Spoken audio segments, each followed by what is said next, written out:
Sun Sea Foam by CaffeinatedFlumadiddle. Chapter 11. Percy would rather face 100 monsters than turn to his left. As it was, there were so many eyes on him, so much shock and outrage. People were already raising their weapons. Angry whispers mixed in with furious objections from all sides. Even some of the gods were looking at Percy with uncertainty. Still, he couldn't turn left. He wasn't ready for that. "Hey, hey," someone snarled, and Percy glanced over to see Mitchell disarming someone. "What the hell do you think you're doing?" he asked, and shoved the person down. There were more angry murmurs. "All of you are dumbasses. He just fought Zeus. Do you think your swords stand a chance?" Percy's heart sank. Oh, yeah, of course. He looked down and awkwardly shifted, a little uncertain of what to do next, when something touched his leg. He jumped, peering down to find Lacey looking up at him with big eyes. "Can I hold the trident?" she asked. The tension in his stomach loosened as Percy laughed weakly. "I'm not sure that's a good idea." "Are you insane?" Drew's voice came next. Percy felt a swell of surprise to find several members of the Aphrodite cabin all filtering out of the crowd towards him. He tried to count.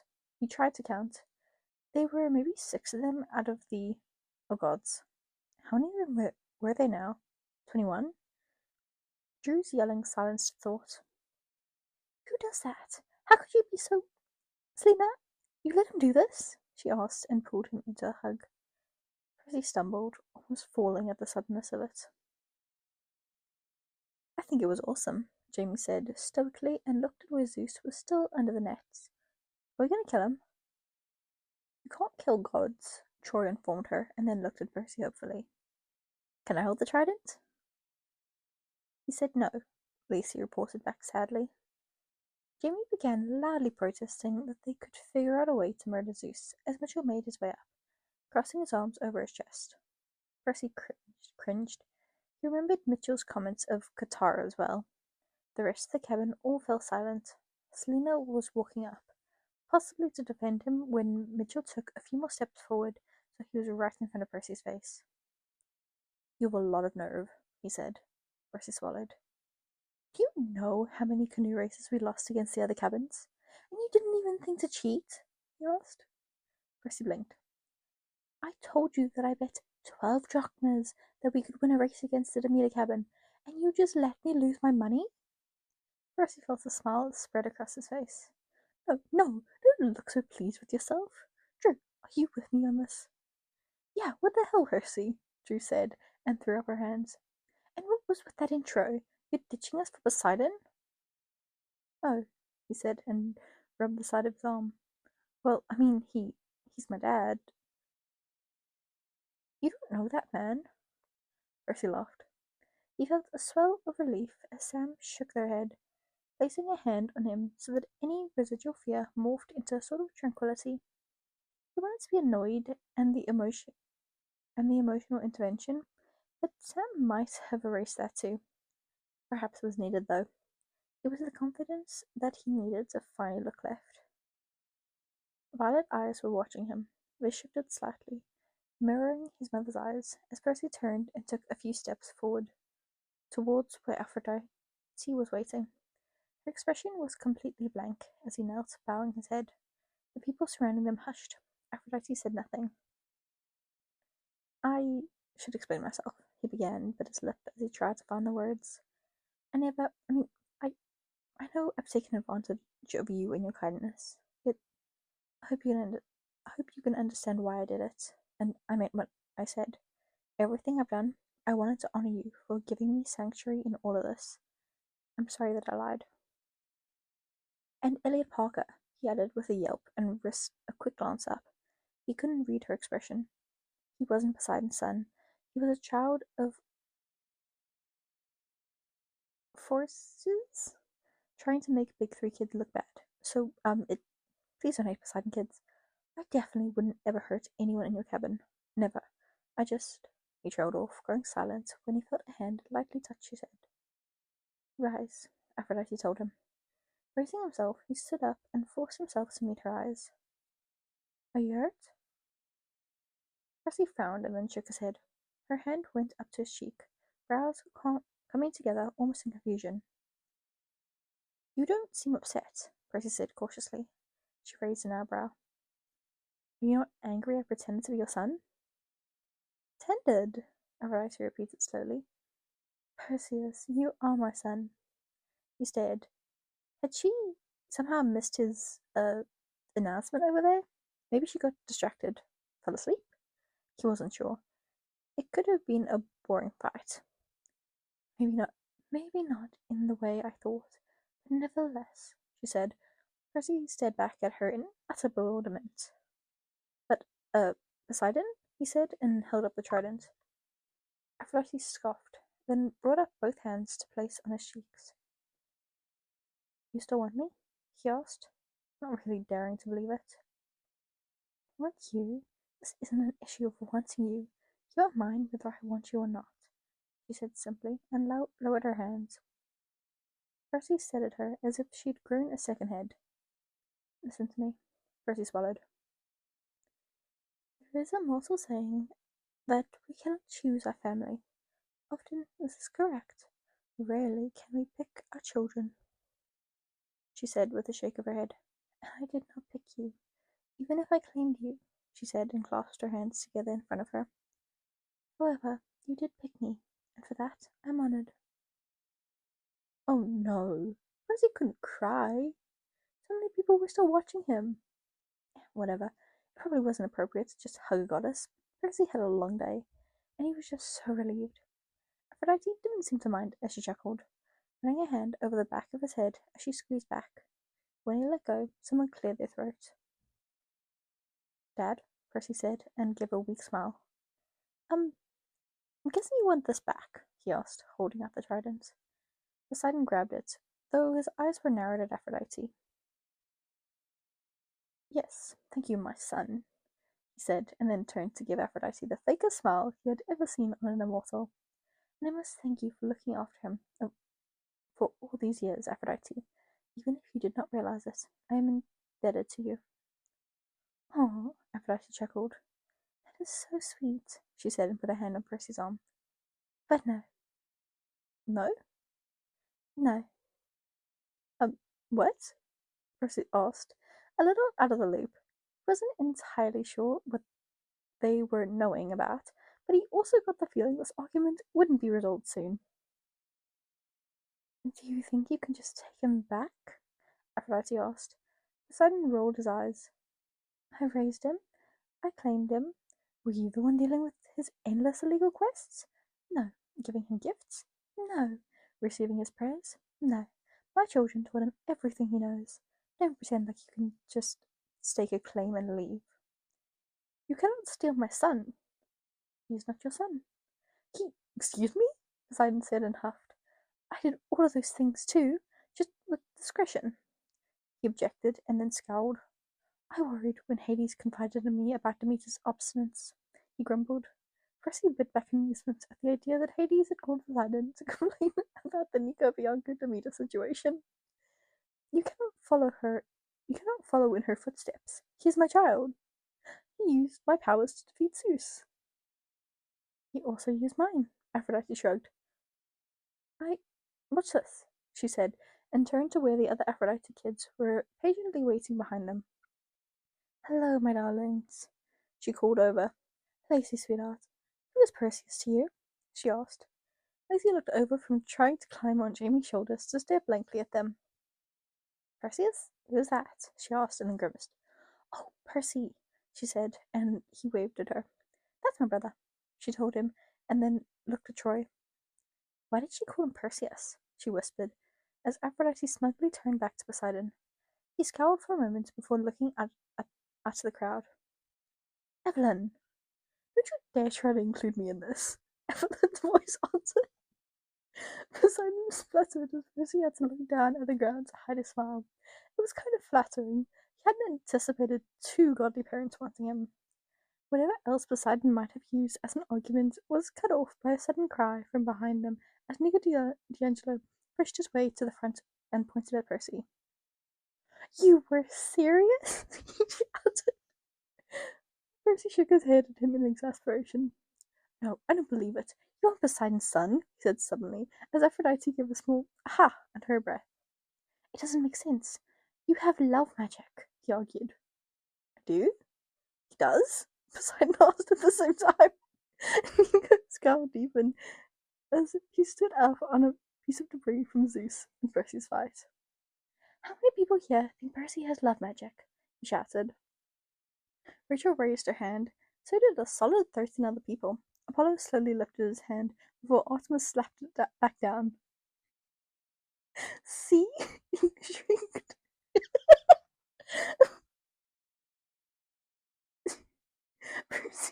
Percy said, dumbstruck. Huh? He said and turned to Selena. You really did a good job in helping me blend in. Selena closed her eyes. Oh, sweetheart, she sighed and walked over to where Aphrodite was gloating, and Poseidon was loudly beginning to object. She rubbed his arm. I brought you so many mirrors in hopes you might work through this, she muttered. Percy rolled his eyes as he let himself be led away. You're not hurt, are you? I don't know where your weak spot is, she said, stepping back to examine Percy carefully. No, I'm good, he said, grabbing her hands to stop her from poking at him. But I do have a bone to pick with you, he added. Selena raised an eyebrow. You promised me a tattoo, he said, and held out his hand. And now I have the curse of Achilles, so I can't get one. You planned this, he added to her with a pout. Selena's lips quirked up. I think that if it isn't an attack, then you're good, she said. Percy narrowed his eyes. Was that a thing? He thought back to Achilles. He had scars all over his body, which was kind of weird in retrospect. Didn't his mom dip him in the river Styx as a baby? Maybe they were loopholes. What would you even get? She added, sounding genuinely curious. They had talked about it a few times back when he was 12 and desperately trying to blend in as much as possible. A grapevine or something. For castor. He shrugged and then paused. Maybe something for Talia, too. Oh, I forgot. He considered. Selena's face softened. I thought Castor was allergic to grapes, she asked. Percy grinned. He had been. He and Pollux were deathly allergic because Dionysus was currently banned from wine or anything grape-related.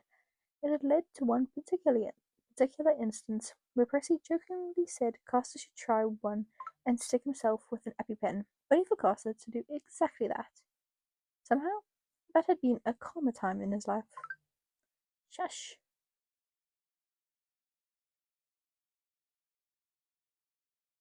My friends only text me when I'm recording. I swear.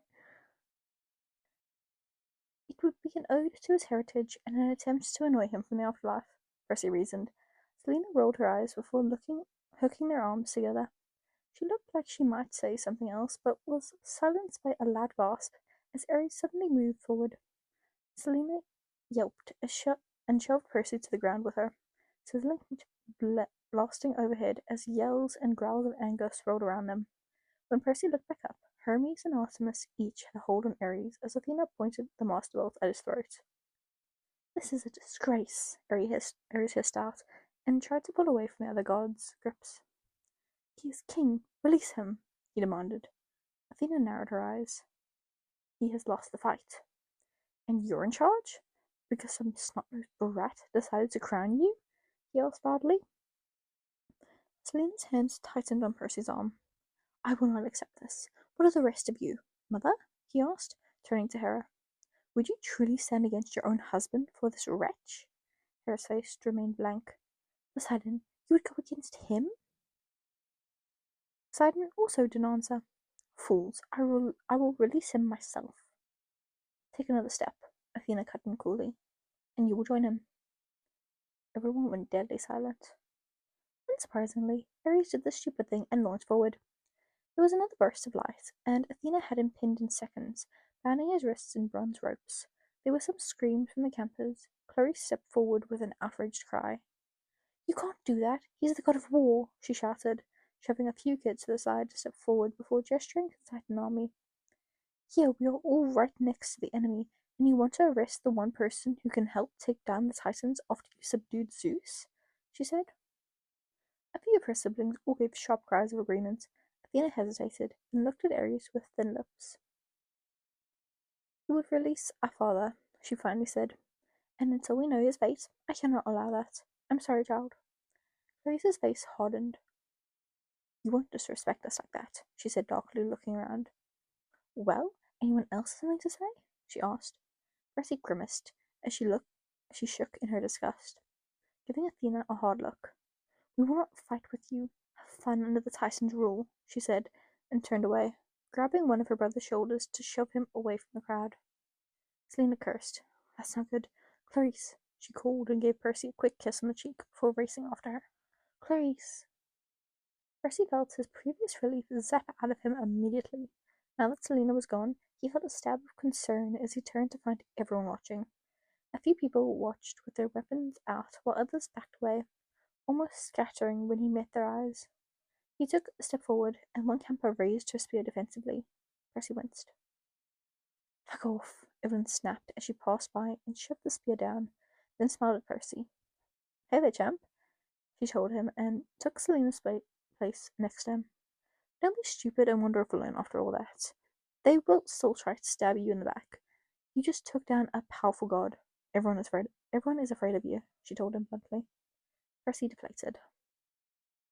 "The Aphrodite kids aren't," he said, and then perked up. "Mitchell was okay with it." Evelyn's face softened. "That's great," she said gently, and squeezed his arm. "But don't let your guard down, especially not now," she sighed, looking at where there was a stirring among the groups. "Cronus has ordered us back to prepare for battle. He's trying to behave, but I can tell he's getting nervous," she said, wriggling her hands. "What do you mean?" "I told him that we need to be as empathetic and fair as possible to keep our allies from following the rebellion. With Zeus gone," she took a deep, long breath and pressed a finger to her temple. For a second her eyes flashed gold, and Percy almost jolted back. When they settled again, she shook her head, looking vaguely annoyed. "With Zeus gone," she repeated, "he's really counting on Typhon to take down the rest of the Olympians," she said and grimaced. If he had his way, he would tackle right now." It was honestly that rap that made the most sense. The idea they were all just standing there, knowing that they'll all be killing each other soon, was strange. Percy looked around with a heavy heart. It was a harsh reminder that this really wasn't their war. They were just the soldiers in it. Evelyn tapped his shoulder to regain his attention. "Percy," she said and smiled weakly, "the next time we see each other, we're going to be enemies. You do understand that, right?" "We don't have to be," Percy said. "Honestly, Evelyn, this could be so easy. Ares just stepped out. Zeus is gone. I know you don't like the Olympians, but if you just joined us, people would follow you. We could take down the Titans and focus on, I don't know, infrastructure or something," he said. Evelyn raised an eyebrow. "You know, political reform and stuff," he decided. She laughed. For a second, it looked like she considered the words before the expression dropped. "But they aren't going to bring Vera and Hugo back." "They could," Percy objected. Evelyn looked at him. "Athena's in charge now. We could ask her," he said, though his voice was doubtful. He wasn't really sure how that would even work. Evelyn and Hazel were plants brought back to human forms. Could dead souls be resurrected? I mean, Hazel would be grateful for you helping Nico and Bianca, and wait, he gasped and grabbed her hand. "Come here," he said, and dragged her through the crowd to where Bianca was kneeling next to an exasperated Nico. "I just had some centaur blood." "Well, tell her I just had some centaur blood," he said, reaching out to lightly nudge Will. Bianca was frowning at where nasty black spirals were beginning to move up Nico's arm, looking concerning enough that nobody aside from Will and Demeter stood within 100 yards of them. "But we're mortal enemies," Will said, looking down at Nico with smugness that would have had Percy laughing in any other situation. Nico glared back up. "He did just have centaur blood," he added to Bianca. "I'm going to have my dad look at him." "Try Hera," Percy said, pulling Evelyn over with him. Calypso said she was Hercules' greatest weakness, so she would be the best bet in healing the mark, he said. Bianca frowned, giving a slight nod. Her eyes flicked to Will. Yeah, I'll go get her, Will said, and then gave Nico a sweet smile. For my favourite mortal enemy, he drawled. Nico's lips puckered out slightly as he watched them go. Bianca laughed. I bet you miss him being nice to you now, huh? She asked, ruffling Nico's hair. He muttered something lowly and drew his knees to his chest. Demeter frowned at him, a worried frown set on her lips before she looked over at where the rest of her cabin was sitting. Katie Gardner was watching in the distance, keeping a hand on one of the younger campers. It looked as though the Demeter cabin hadn't been on board with Nico like the Aphrodite cabin was with Percy. He watched as Nico weakly waved at Miranda when she turned away. He deflated slightly. Side note, when all of this was over, he was going to have some words with whoever was camp counselor of that cabin. Filing that away for later, he opened his mouth to speak when Bianca suddenly brought out her bow and arrow, spinning around towards rippling shadows. Percy yanked out his sword, getting into formation instinctively before the form shifted into something a bit more familiar. Peace, Bianca, the voice said. I have come as a friend, Hades responded, and looked around. I heard Zeus was bested by a 15-year-old, he mused, and his lips twitched when he indeed saw Zeus still in the nets as Artemis and Apollo stood guard. Have fun. Have you decided to make yourself useful? Demeter asked. Bianca and Nico plan to fight for their freedom this war. Will you join them? She asked. Hades looked at her with utter distaste before turning to where Percy was. Poseidon? He asked. Percy nodded. I knew it, he muttered and shook his head. Nobody thinks to listen to me. Has Aphrodite acted as heinously as this one? He asked with a gesture towards Demeter. Percy wouldn't use the word heinously, but figured a nod would still suffice. Hades pinched the bridge of his nose. Demeter crossed her arms over her chest and raised an eyebrow. I have come to speak to Athena, he said slowly. With Zeus gone? Are you going to try and take the empty seat? Evelyn asked from beside Percy. Hades blinked at her. Hugo would have liked that. She smiled at him. Recognition flickered in his eyes. Evelyn Laurent, he greeted. I've been hearing much about you. Again, he added with a snort. What is it with children of mine being so besotted with creatures of the sea? He asked. Percy tilted his head. Were Hades and Poseidon a common pairing among demigods? Nico made a choky noise from the ground. Does this mean you're going to fight, my lord? Demeter asked. Shifting the conversation, Hades opened his mouth, only to find Bianca's weapon still levelled at him. I'd perhaps consider it, he said, and raised an eyebrow at Bianca. If the new council might think to right Zeus's wrongs. Nico has been asking about me joining the Olympians as it is, he added with an exasperated look down. Nico shrugged. Bianca's eyes narrowed slightly before her look shifted to Demeter. You would really do that? She asked. Hades narrowed his eyes right back at her. It was actually crazy how much they looked alike, now that Percy saw the same expression in their faces. Interesting, Bianca said, and the shadow of a smile touched her face. I'll have to ask my mom, though. I'm not allowed to accept strangers' help. Nico laughed. When Hades looked at him, he quickly turned it into a cough. You know who I am. You do look familiar, Bianca said, and then wrinkled her nose. Are you Lady Persephone's husband? She said, and lowered her bow.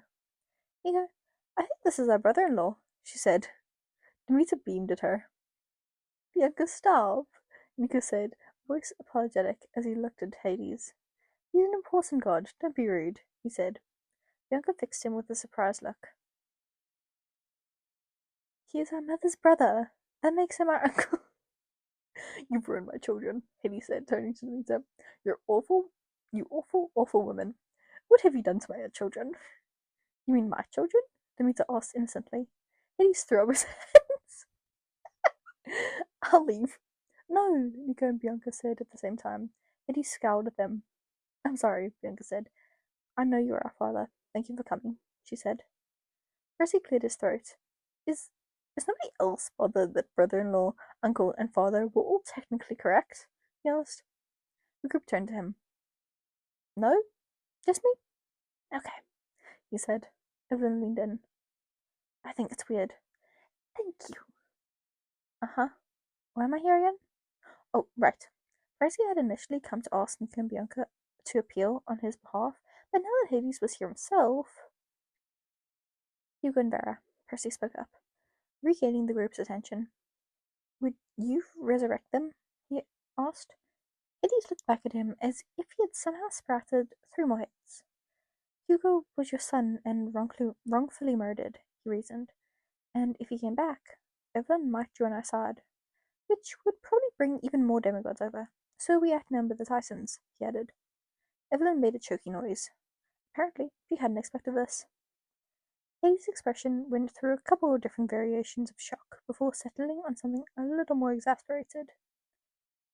Is this what you're fighting for? He asked Evelyn. She tensed, and Hades gave her almost a pitying look. Hugo cared for you deeply.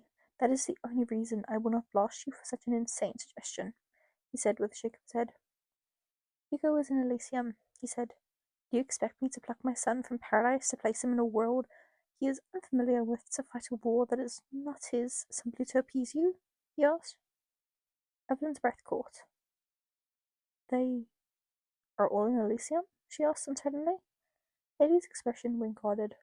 Finally he nodded. Percy glanced over at Evelyn, but she gave nothing away. The dead are dead, even if wrongfully so, he said, voice going almost gentle. For those whom the fates do allow to return from such a state, there is always a terrible price. This was not going how Percy had hoped. He waited for a bigger reaction, but Evelyn only turned and walked away, not even dignifying that with an answer. Percy raced after her.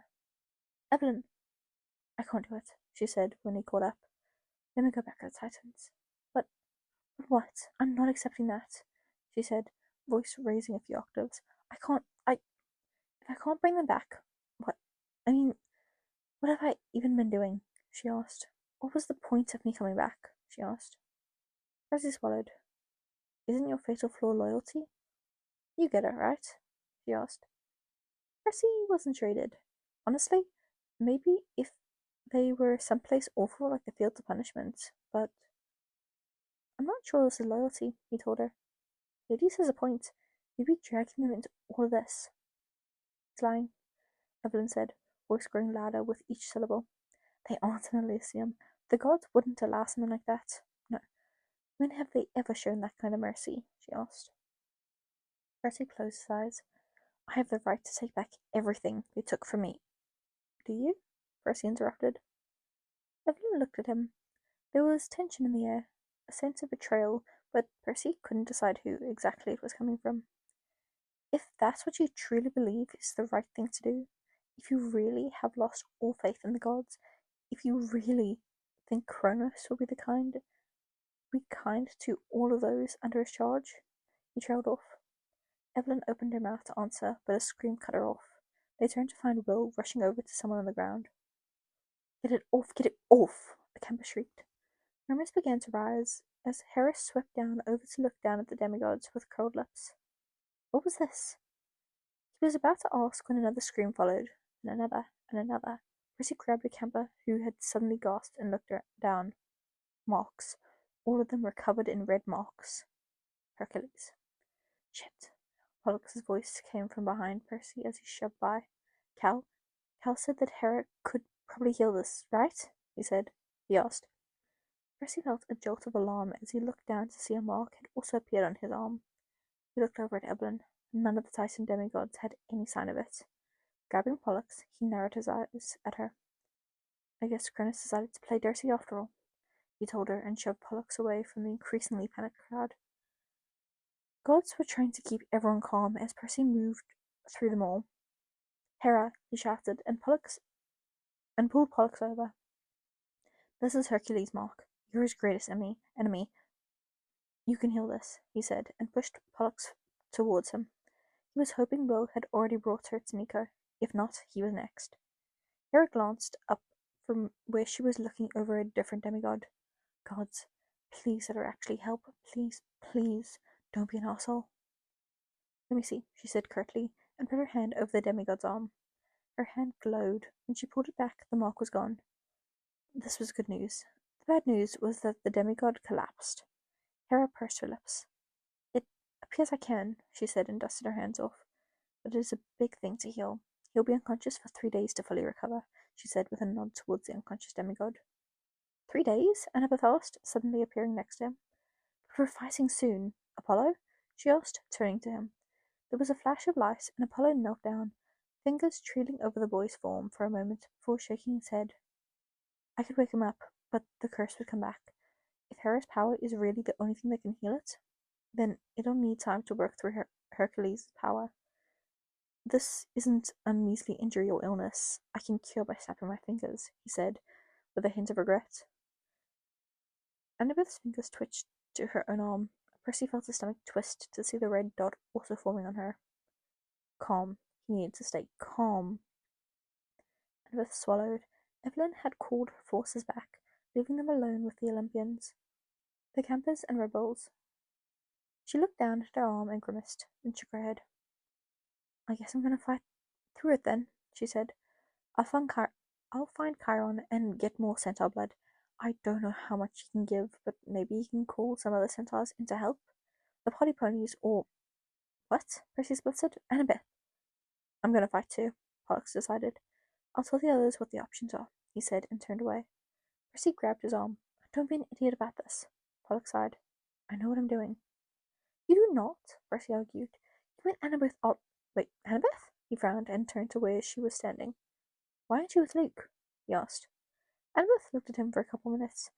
He supposed her mom was a hotshot now, but he got the feeling that wasn't the tipping point for her. Annabeth sighed, giving him a weak look. It was tired, pained. "I did some thinking," she said, and looked over the sea of demigods. "Luke is right about most of this. Almost all of it," she said with a shrug. "And if he was being reasonable, then he would switch sides now that Zeus is gone. I mean, he's angry with Hermes, but I know what he's really after," she said and shook her head. "He wants Thalia back too. If Cronus hadn't offered her, then he would be with us too." "And you..." "Thalia wouldn't want to come back. I know that. Luke does too, deep down," Annabeth said and crossed her arms over her chest. "And I told him that," she added before biting her lip. "I've given him all the loyalty I can," she finally said and took a long breath. "Now it's his turn. We'll see what he does." Percy grimaced. Her voice broke at the end, and he couldn't help but open his arms up a bit. For a second, he thought she might shoot a flip him, but instead, she rushed in and hugged him tightly. Percy wanted to say Luke would come around, but he didn't really know. Percy hoped he did, though, for Annabeth, if nothing else. Behind them, the gods all gathered closer as Athena stepped into the center of the group. She waved her hands. 12 seats appeared. Annabeth stepped back, eyes flicking over the impromptu thrones warily. "We must create some order," she said, and sat on the middle throne. Everyone fell silent. "This is an opportunity for us to reconstruct the seats of power," she said, and eyes flickering around. "Apollo, Artemis, do you accept your seats back?" she asked, waving her hand. 2 of the seats flickered to gold and silver. Artemis and Apollo looked at one another and then moved to sit down. "Demeter?" she asked. Another seat shifted into a throne filled with flowers and wheat. Demeter gave Hades a smug look before walking over to take her throne. "Hermes and Dionysus, am I to assume you will also join?" she asked. Ares rose from a demigods were guarding him, keeping him a solid 100 feet away from Zeus. Percy got the feeling Athena might not offer him his throne back. Not quite yet, anyway. Dionysus and Hermes each walked up and sat down. "Poseidon and Aphrodite?" she asked. Percy turned to find his parents still next to each other, both glaring heatedly at one another. Athena grimaced. "You are free to refuse," she added, almost hopefully. Aphrodite tossed her hair over her shoulder and sat down. "For all my children, I accept this honor," she said. Poseidon shook his head in disgust. "We shall have to ask Sally Jackson her opinion on this matter," he said, and took his throne. Aphrodite laughed. "She would agree that we have 2 children," she told him. Percy almost rolled his eyes, but then backtracked. "Wait, 2 children?" he asked, a little alarmed. Aphrodite looked at him. "Ah, yes, you haven't seen your mother recently," she frowned. "That's sort of true. Percy still spoke and called her, but given that Zeus had been trying to kill him all year, it wasn't like he could have gone home." Hadn't Aphrodite been on lockdown? How had she seen his mother? "Oh, don't worry, your sister isn't born yet." "Excuse me?" Poseidon began, but Athena had cut him off, throwing irritated looks at everyone as she cleared her throat. "Hera?" Athena said, and looked at her. Hera rose herself to her full height. "You are taking this all calmly," she noted. "Your temper has been famed for many years. Do you have nothing to say?" she asked suspiciously. Hera looked at her thoughtfully, then to Zeus and Ares. Percy almost felt a little bad. That was her husband and son. He wouldn't blame her for going against them.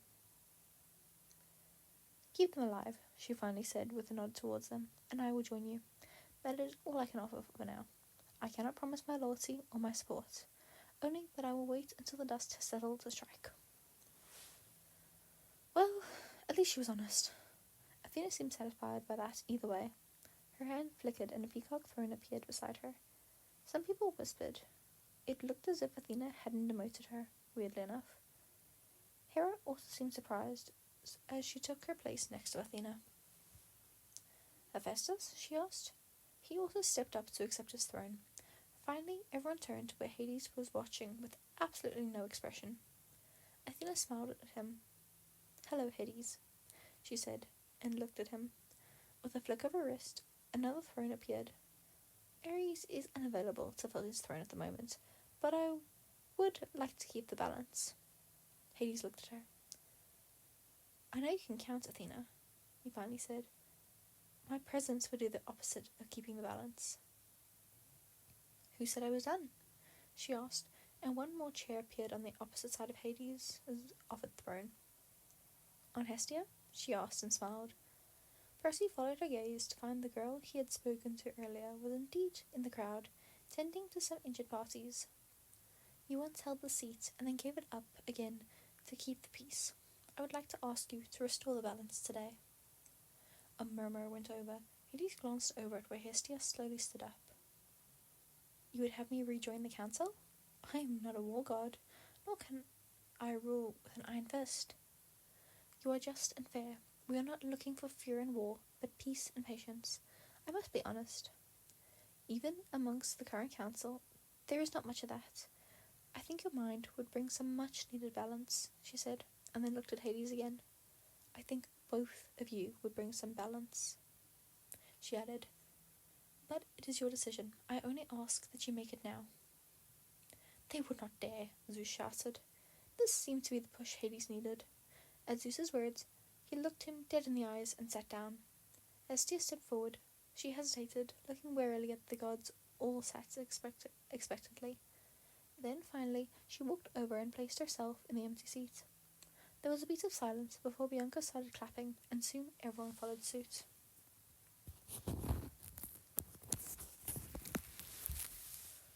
"We must prepare for war," Athena said, nodding to the group. "But first, we must figure out how to approach the situation at hand," she said, with a nod at Ares and Zeus. "We cannot risk either being freed until this battle has been won," she frowned. Zeus yanked and jerked against his bindings, going bright only for a moment, before being drained again. Ares reacted similarly, thrashing like a caged lion. "Ares, you will be freed upon our victory," Athena continued. "Until then, you will be placed in Olympus where Titans cannot reach you." There was another murmur at that. Athena raised her hand, and it went silent. "As for my father—" "Here's an idea," Apollo volunteered, and gave his father a meek smile. "Turn him mortal." A loud round of shouts started up at that. Percy raised his brows. "There was an idea." Athena frowned. "I'm not sure about that." "Why not?" Apollo asked. "He is clearly a fan of doling out such punishments," he said with a hint of bitterness. "Poseidon and I have both suffered such fates in the past," he added. Zeus swore loudly, jerking against the chains so fiercely that everything rattled. At the very least, it would allow him to be docile even if freed. "Docile is a strong word," Hermes cut in. Look at Percy Jackson. Look at Perseus Jackson. He is a mortal, is he not? Perseus Jackson was raised as a mortal, Artemis pointed out. A few people turned to him. He shrugged. Zeus may grow powerful in a mortal form, but it would take time. The loss of divinity would leave him weak and vulnerable, Hera cut in. Such a punishment would be a death sentence. Oh, would it? Apollo said dryly. I believe I made such an argument a few times, he said, and looked down at Zeus again. I believe his words to me were something along the lines of, what was it? If you are worthy, then you will survive? He asked, then shrugged. But these are merely my thoughts. Athena? He asked. Athena pursed her lips. We will vote, she decided. Then, after the war, we will decide if this condition is to remain permanent, she decided. The demigods all froze. This was something entirely new. Granted, Zeus being unseated as king was wild enough, but the idea he would be forced into mortality as well, as one of them, unheard of. The gods all shifted. All in favour of mortality for Zeus until the battle has ended? She asked. Apollo raised his hand. So did Aphrodite, Demeter, Artemis, Dionysus, Hades, and Hermes. Poseidon hesitated, fixing Zeus with a long look before looking up in the distance towards the Titan camp, then joined in the votes as well. And against? Athena asked. Hera, Hephaestus, and Hestia all raised their hands. Athena nodded. It is decided, she said, and stood up. Just like that, the thrones were gone, and all the gods were left in their armour. We now must make plans for war. The Titan army has struck a blow to our demigods, she sighed, looking at the group warily. For those who will fight, you must have as much treatment as you can bear. Apollo, Dionysus, I want you to help keep them sane as long as possible, she told them. Both gods nodded. Hades and Demeter, please assist the demigods in their attacks, she added. Demeter and Hades both looked at each other with equal annoyance, but agreed. Hera, for those who choose not to fight, begin healing their marks, she added. Hera said nothing. Artemis and Hestia, please guard Ares and Zeus on Olympus. If the demigods fall, then our home's defense goes to you, she said, and there was an indistinct murmur as Hestia and Artemis nodded. Athena considered. Hermes, join them, she decided. Hermes frowned. I know you wish to go after your son, she added to him gently. Resist for now, she told him. Hermes' lips pursed, but he nodded.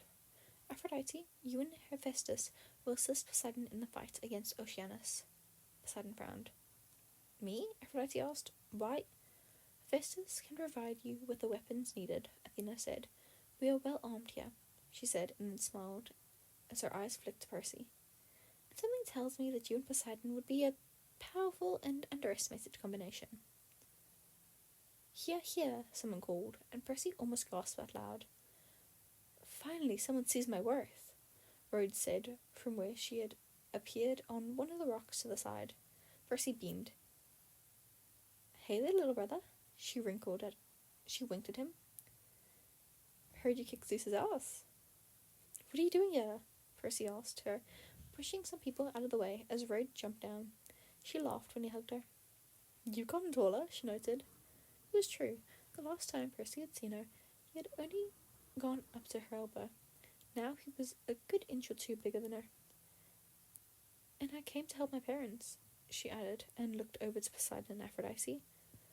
I don't remember you bickering over me so earnestly, she added with a faint pout of offence. Aphrodite held up a finger. That is not true. Your father simply says you refuse to leave Atlantis. Is that true? Or is he holding you hostage? I'm not.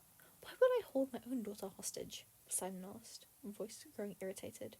She likes it there. It's her home. More than with her mother? You get it, Demeter cried out and turned it to Hades. You hear that? A daughter's home is with her mother. I've changed my mind about being on the council, Hades told Athena solemnly. Rhodes gave a delighted laugh before kissing Percy's cheek. Thank you, Mother. I would very much enjoy this conversation more after this war is done, she said, and stepped forward. For now, I think we should finish our work against Oceanus, she added. Athena gave her an appreciative smile at that, looking relieved that someone was on track. But if I may inquire, she added with a look around them, Might I ask Lady Athena what she is to do during all of this fighting? Athena grimaced. For a second, Percy thought she might even look worried. Zeus once fought Typhon himself and won. I will do the same.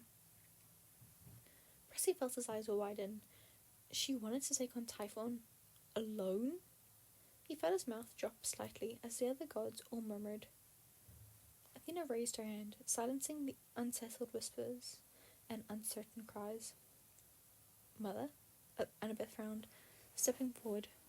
Typhon is one of the most powerful enemies the Titans have to offer. This is true, Athena agreed, and Zeus's bolt appeared in her hand with a flash and a crackle. But so am I. Well, Percy supposed he couldn't argue with the queen. Bringing out Riptide, he placed his weapon to the ground and knelt. The other demigods followed suit.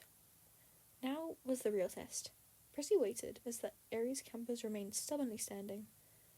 That was to be expected, but his heart leapt as other campers slowly joined it, alongside members of the rebellion. The hunters followed suit. Athena looked around them, a little surprised. Percy bit his tongue. He wasn't done with these gods. Not yet. Maybe not ever. But for now, they had an enemy. The first attack started at dawn. Morpheus and Hecate had put all of Manhattan to sleep, an endless sleep, technically, just as the great prophecy said. Percy couldn't help but think it was an act of kindness in some ways. No mortal would be prepared for what happened next. Well, aside from maybe one. You look nervous, Rachel said from where she was painting. Percy glanced at her and smiled. It seemed a little insane to be painting in these moments, but he knew it was the only thing that could calm her, with so much darkness looming over them. Maybe, he answered. Are you? Daedalus had set up traps in the labyrinth, Rachel answered. I'm supposed to lead our soldiers away from them and the Titans towards them. You don't have to, he said as he put on his armor. Rachel smiled at him. I know that you will, but you really don't have to. You don't owe anything to anyone here, he said. Rachel hummed and went back to painting. He looked back out to the greying sky below. For the first time, he wondered about the effects of snatching Zeus's godhood from him. There were people who would look after his domain, right? He didn't have much time to think about it. Shortly after his conversation with Rachel, Selena appeared, looking tired and worn. Percy dropped the knife he was sharpening to check her arms. Like pretty much everyone else, the mark of Hercules was in the center of her forearm. Bianca had one now, alongside several other hunters. Percy closed his eyes. Let's get you to Dionysus, he began gently, but Selena shrugged him away. Clarice isn't listening to me, she murmured, and sat down on the ground. They won't fight. We need them to fight. If not Ares, then we need his cabin, she murmured and buried her face in her hands. This is all my fault, she choked out. What? Selena? Percy frowned and knelt in front of her. How? That's not possible.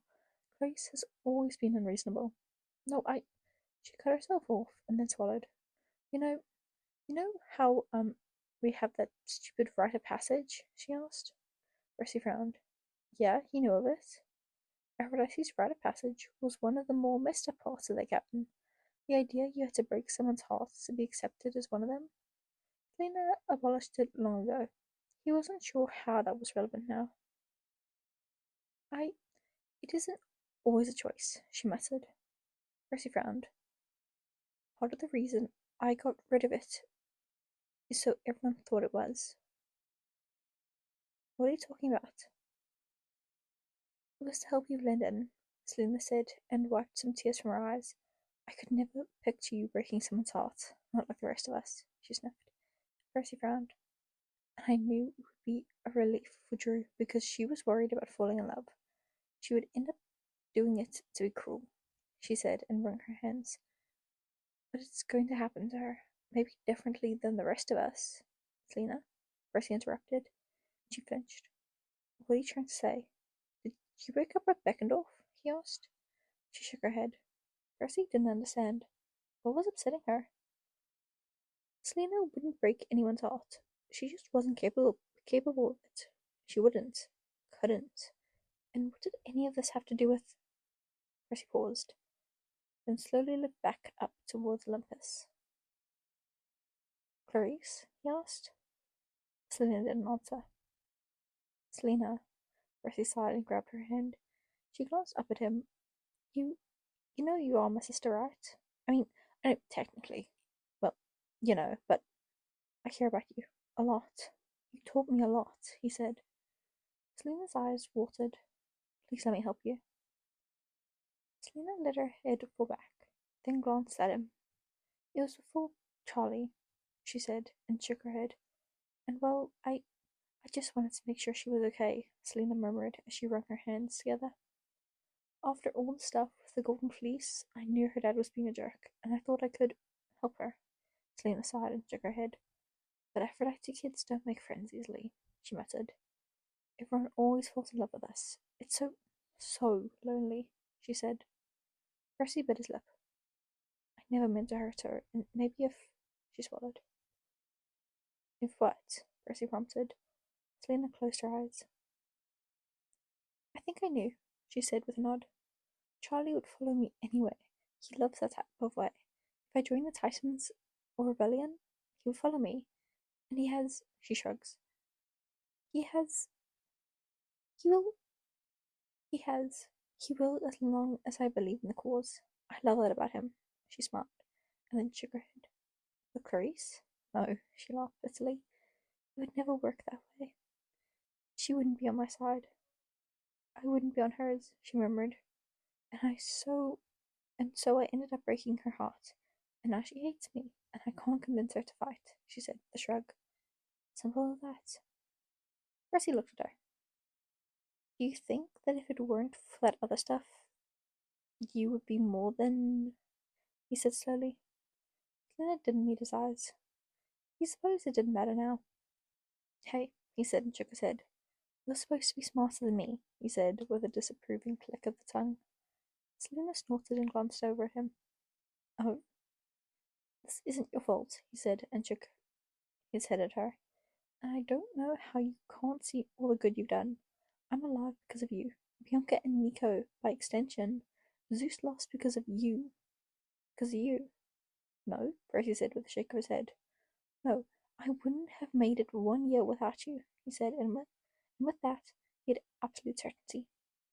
Everything I am is because of you, more than just the French or flirting or earrings, he added. Selina looked at him warily. You've made me question things I would have followed blindly otherwise. And look, I won't pretend to understand whatever it was that you had with Clarice, but the truth is that no romantic attachment is going to convince her to join this war. She needs to join because she believes it's the right thing to do, like you do, he shrugged. If you taught me anything, it's that, he said, and then reconsidered. And how not to smudge winged eyeliner. You still smudge it, she muttered.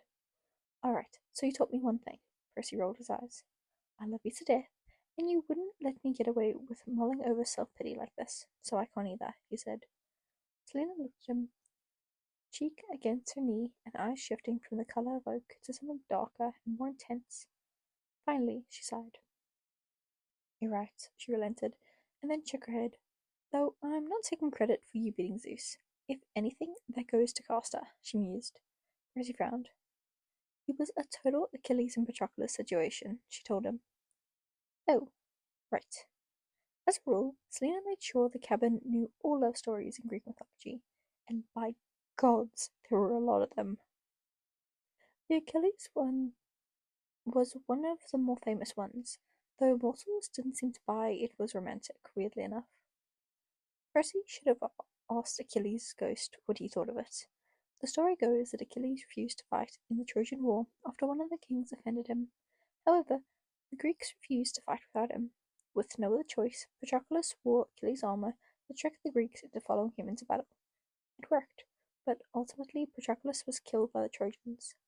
Achilles retaliated by pretty much murdering everyone and beating up a god before killing Hector, Patroclus' killer, himself. Percy wrinkled his nose. Which part? The part where your boyfriend died, so you went into a godlike trance to kick ass? Selina snorted. The only difference is that castor wasn't out there leading, she said, and then froze. That's it, she said, and stood up. Percy jerked back. What? He asked. Selena grabbed her sword. Selena, where are you going?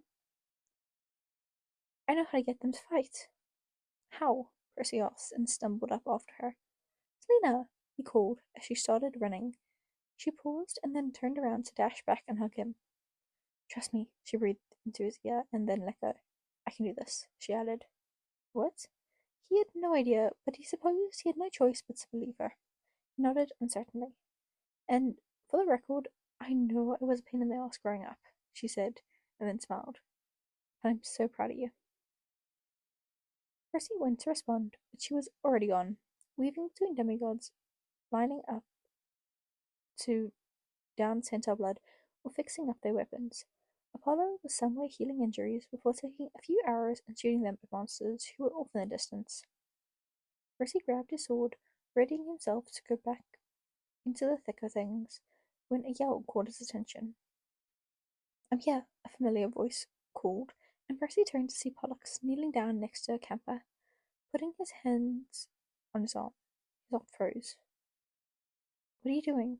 Percy asked, marching over with a sense of alarm as he watched Pollux glow slightly when putting his hand over the fallen demigod's arm. The demigod yelped as Percy's approached, shifting away with a mutter of Katara under his breath. Pollux glanced over at him.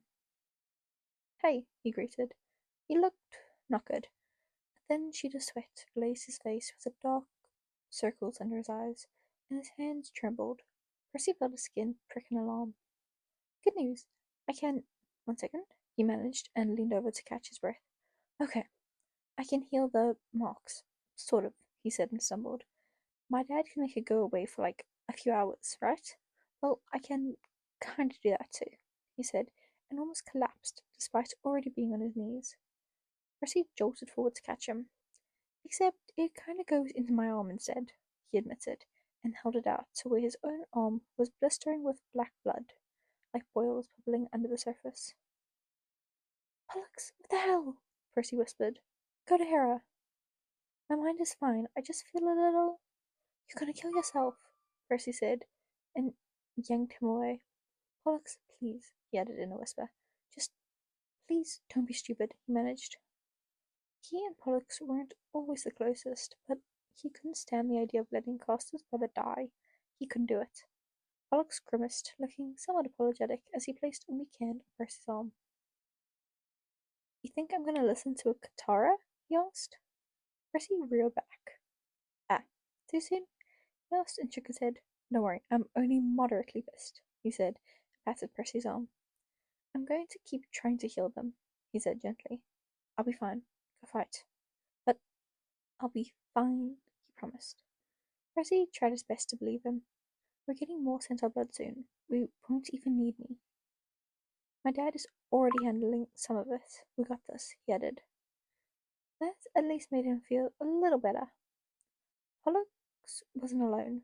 Taking a deep breath, he stood up, spying where Annabeth was cleaning some blood from her knife. He brushed by her with a low whisper. Watch him?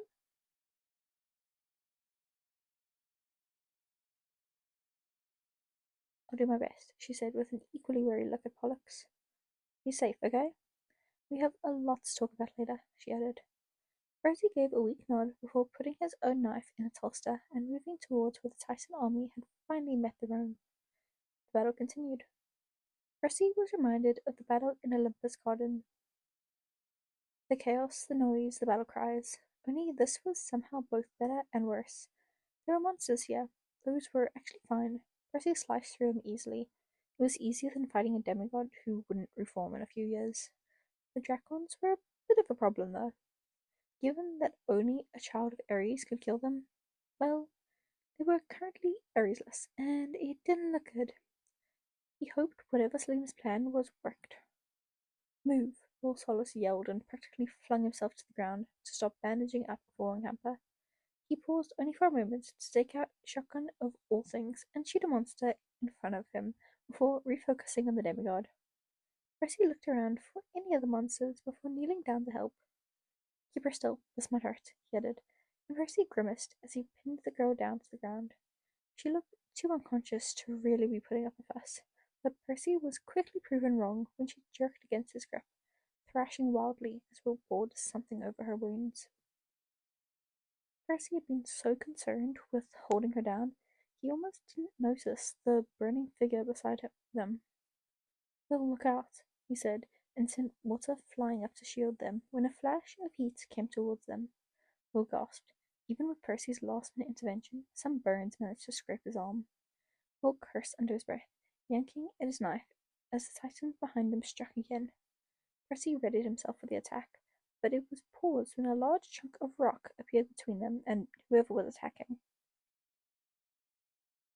"Hello, Hyperion," Nika's voice greeted. The Titan near them roared. Percy glanced over, a little worried about his current state, but Nico looked well enough. "I'm Nico," he introduced himself, and held out a black sword before jamming it into the ground. The ground shook before a wail struck through the air. At once, ghosts rose from the ground alongside what looked to be zombies. The Titan, Hyperion, burned brighter, but Nico only stayed back with glittering eyes. "Take care of him," he told the newly resurrected army, and at once all of the ghosts charged forward with an eerie battle cry. Nico tilted his head before yanking his sword back. Stygian iron. Percy got up just in time for Nico to send the monsters scattering as he looked around dangerously. Hyperion screamed, blasting the undead off of him. Nico took a step towards the Titan, but Percy yanked him back. "Wait a second." Percy frowned and checked him over. He looked worse. Gods, he looked so much worse. Percy wasn't sure how he was managing as well as he could. "Nico? Are you okay?" Nico asked Will.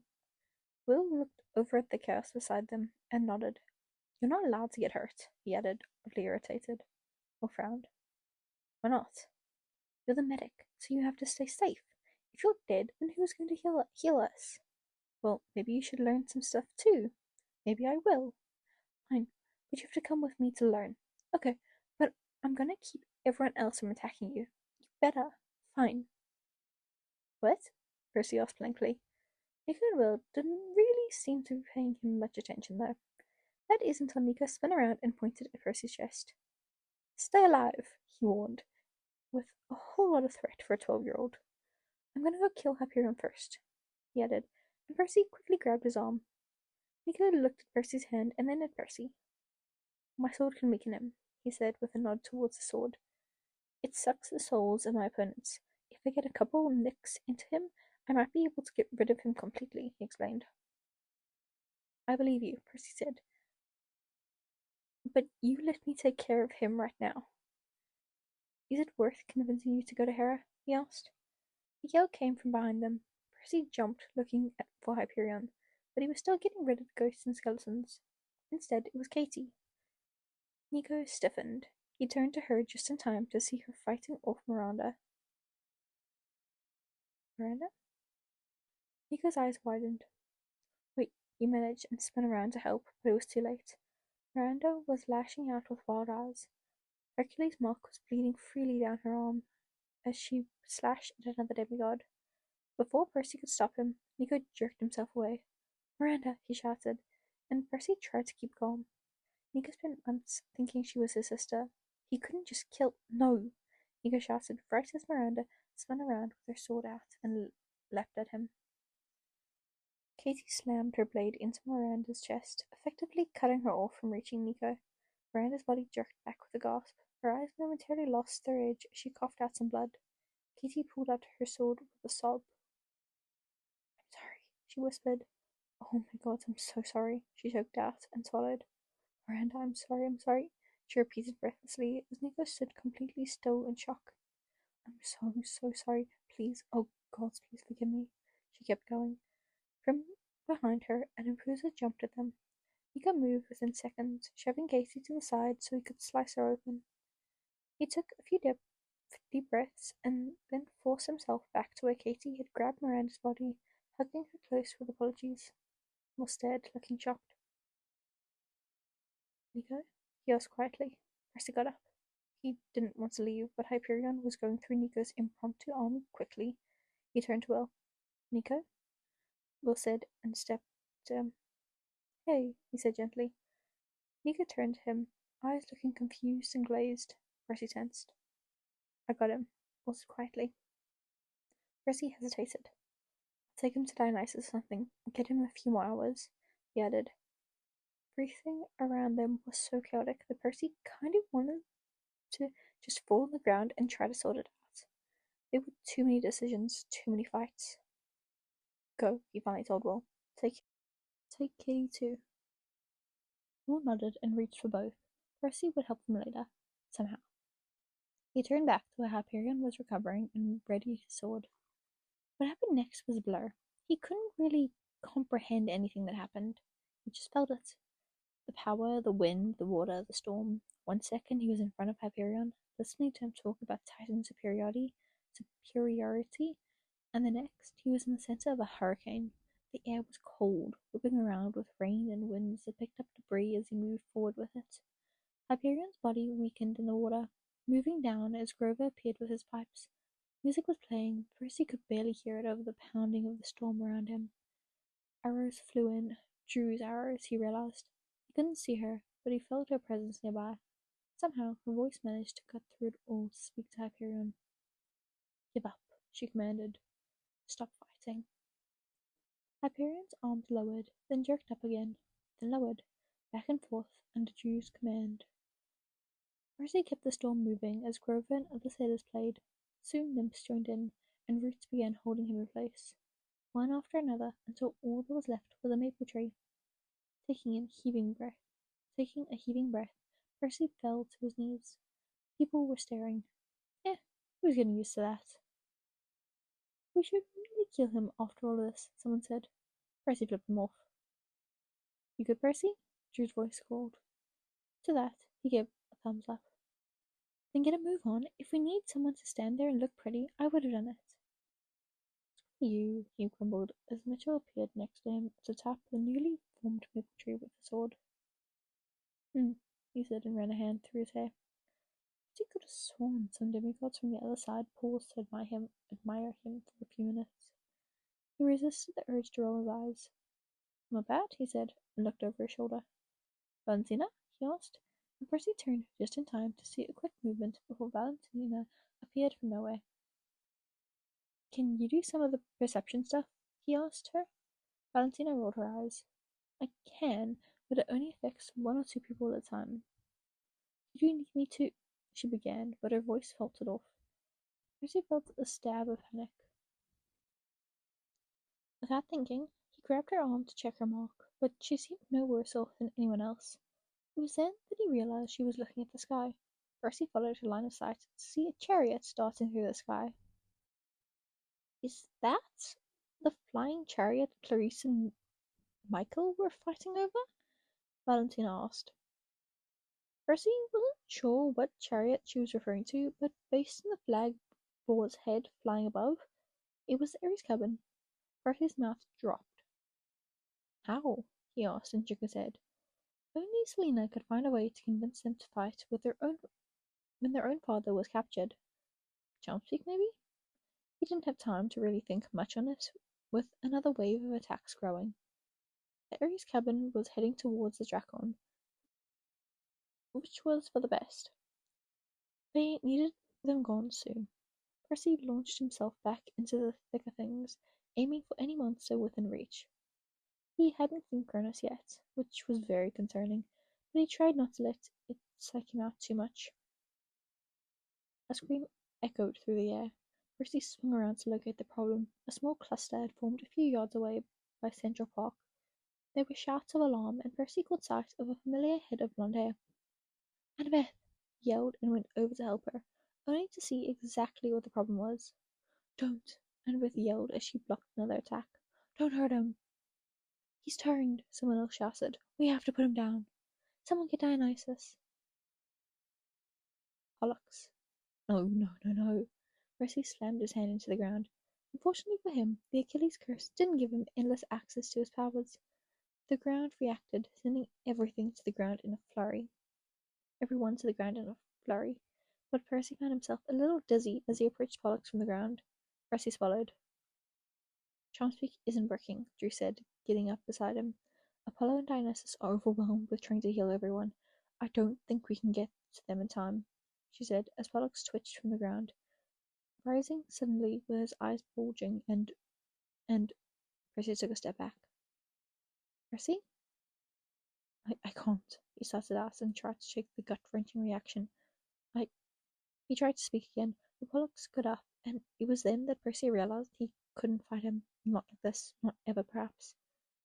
He was wearing Castor's face. Percy gave a shuddering breath as he raised his sword. The fighting still roared over them, and Percy could see Clarisse leading the charge. Pollux stared at him, their eyes locked. You, he greeted, and Percy swallowed. He would rather face 1,000,000 monsters than fight this fight.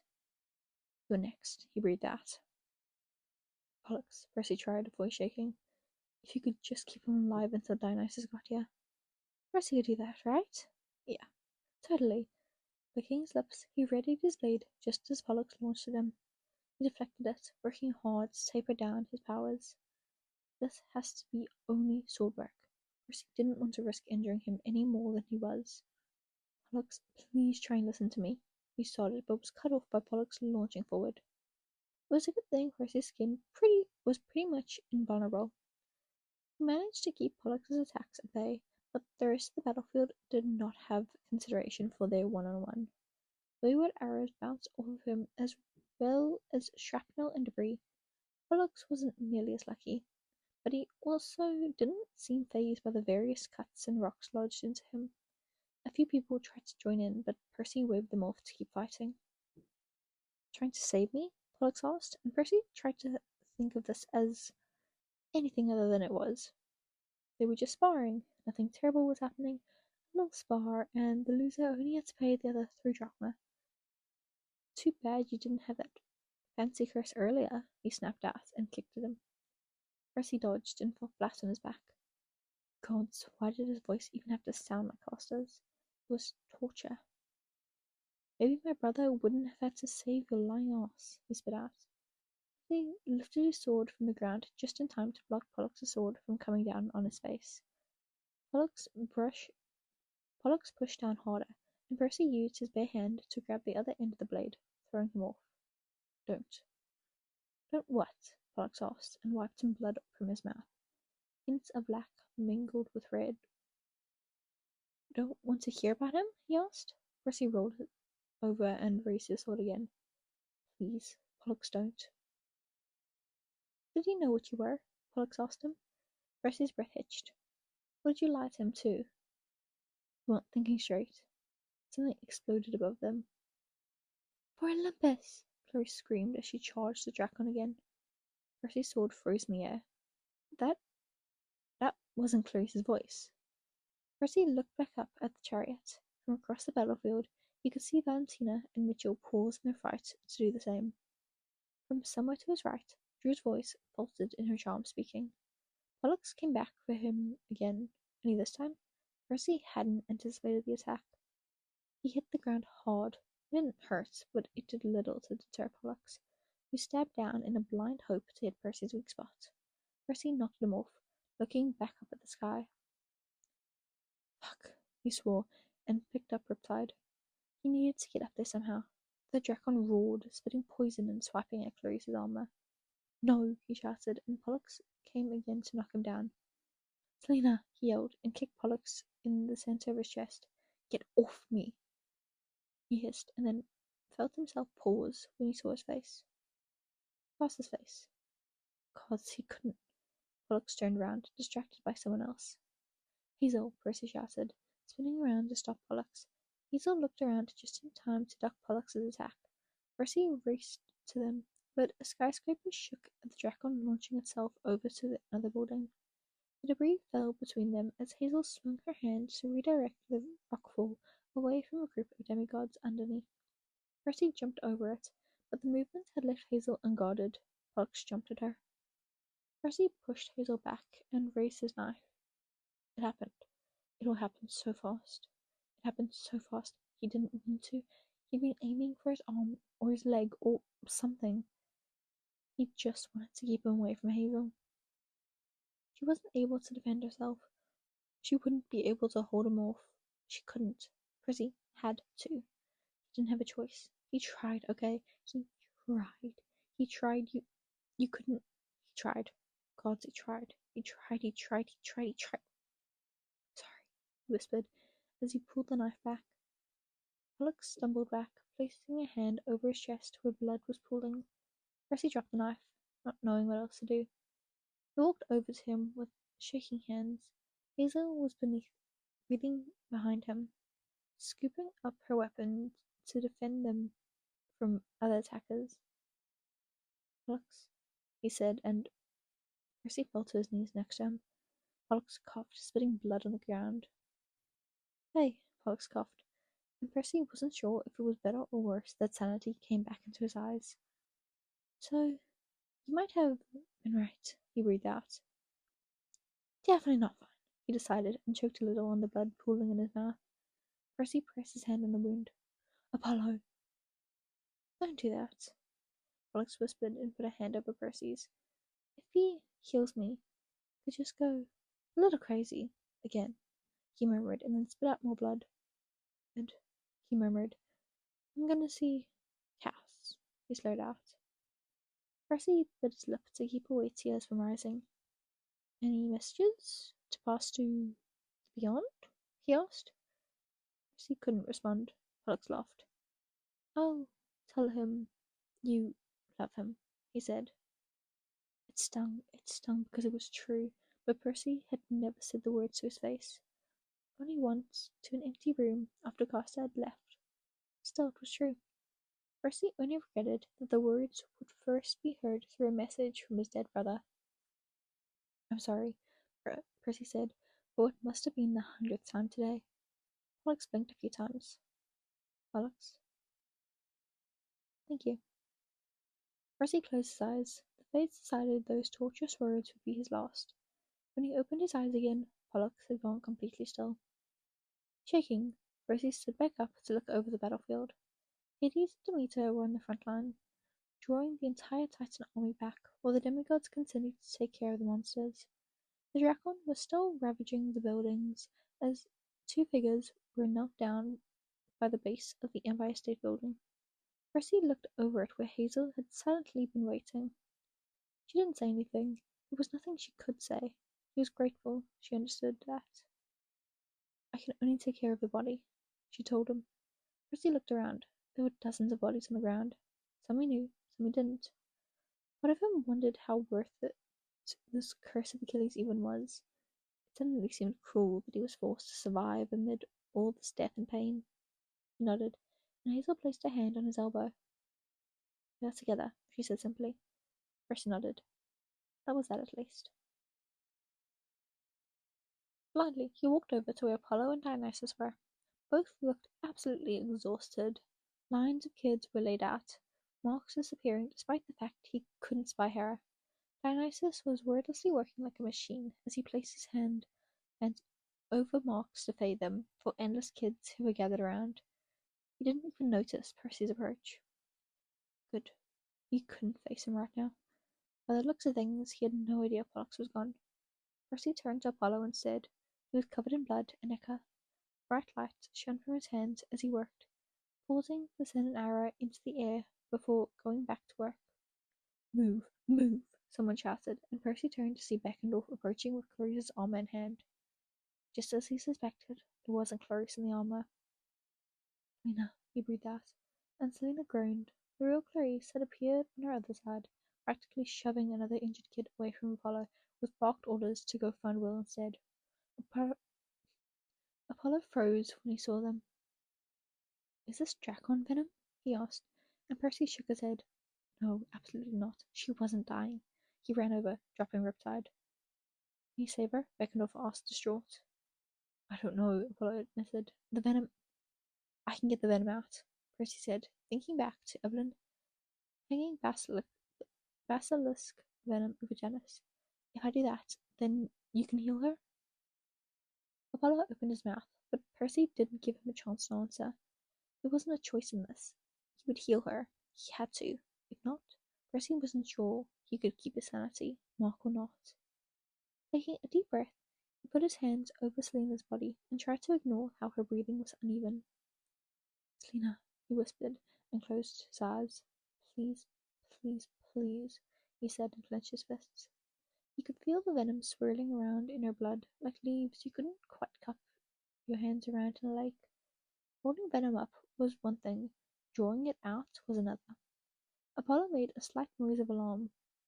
"You're moving her blood," he warned. "Ease up, just the venom," he ordered. Percy's hands trembled. Focus, focus. If he couldn't save Selena, then no. He focused. He thought of venom and everything Evelyn taught him about balance. He shifted his weight, centering himself. He felt his powers weakening, draining. Please. He couldn't think of anything else as he pulled. The world went blurry for a moment, and Percy forced himself to keep going. "Please." "Holy shit," someone whispered, and Percy didn't dare open his eyes. He just kept pulling, focusing. "Good job, Percy," Apollo said gently, and he felt someone cup his hands. "You did it. You did it, okay?" he whispered, and Percy looked up to see a heap of black liquid in the air. Apollo held out a vial, and it zipped inside. Percy stared. Lena wasn't moving. "Why isn't she better? When is she going to get better?" he asked, voice rising. Apollo placed a hand on her head. "Let me work," he said calmly. "I'm going to try my best." "What does that mean? You'll save her, right, Apollo?" Percy asked, voice growing panicked. "I got the poison out. I got it out, Apollo," he said, and someone was pulling him away. "No, get off," he snapped, and turned to find Hazel pulling him away. "Let him work," she repeated, and gestured around them. "All we can do right now is win," she added. Percy opened his mouth. Bianca was leading the hunters towards the Drakon again, this time with Clarice leading the charge next to her. Hazel frowned. She'd been blessed, she noticed. And Percy looked up at the red glow around her. Strange that Ares would give it while locked up.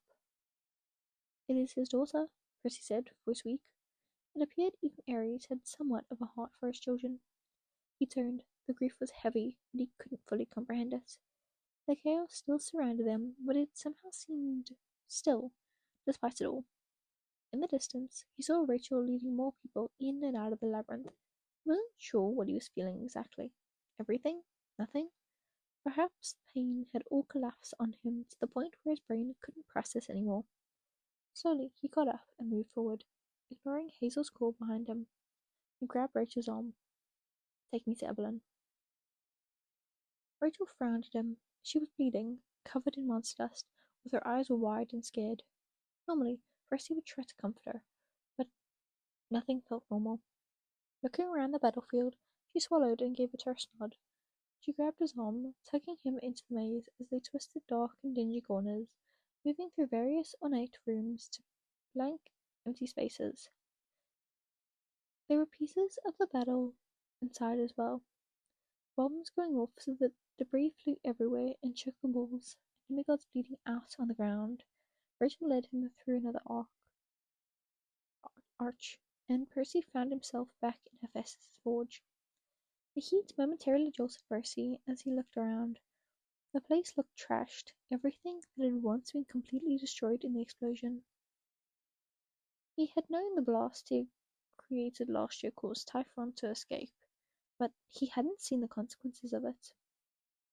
"She's there," Rachel said uncertainly, and Percy whipped his head around to where he saw a flash of movement, and his blood went cold despite the surrounding fire. There. Evelyn was kneeling where Janice had once been imprisoned. She was holding out her hands to collect the basilisk venom. He wasn't entirely sure what she was doing with it. Percy didn't particularly care. He held his sword out, deflecting several attacks in the midst of the forge entrance and a broken hallway of the maze. It had quietened somehow, the clanging, the screams, the chaos of it all. His senses were hyper-focused, and he moved forward, catching the tip of Evelyn's net around his sword and tugged. And all he felt was loss and rage and pain.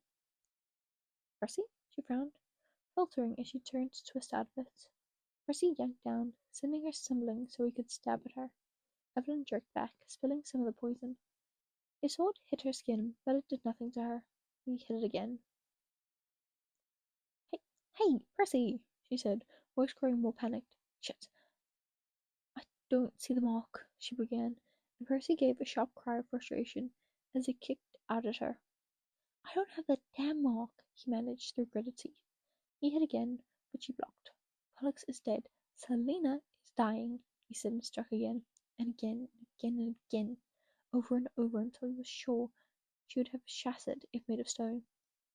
Her blocks became more frantic before moving into practiced focus as the element of surprise faded away.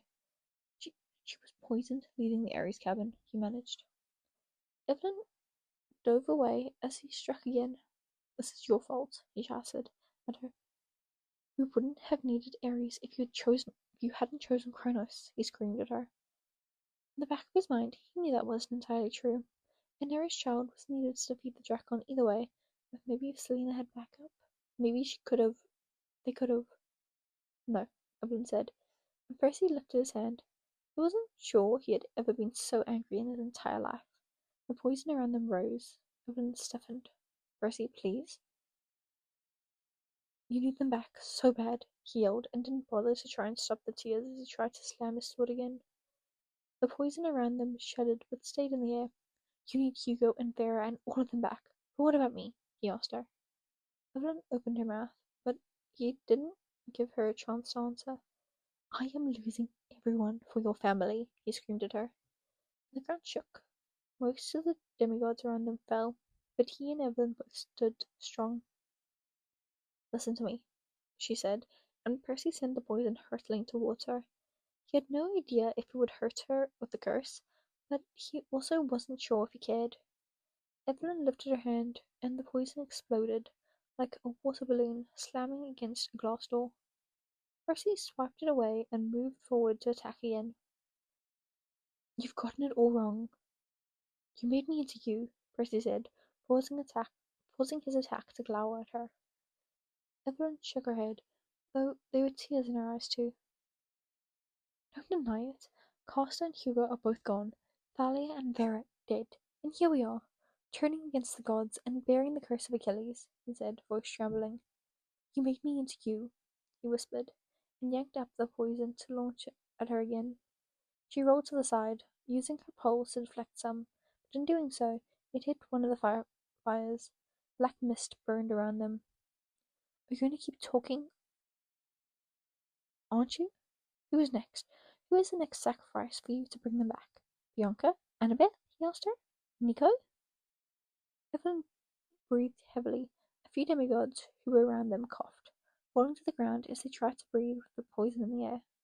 No, no, Percy, will they be proud of you? Percy asked, and something in Evelyn's eyes broke. She slammed her hands forward, and the poison came back towards him. Dropping Riptide, he used both hands and squeezed. The poison bubbled before slamming into the ground. After you spilled all of this blood for them, what is Hugo going to say when he sees what you've done? Or Vera? Or Clarence? Or anyone else? He asked her. Do you think they'll understand?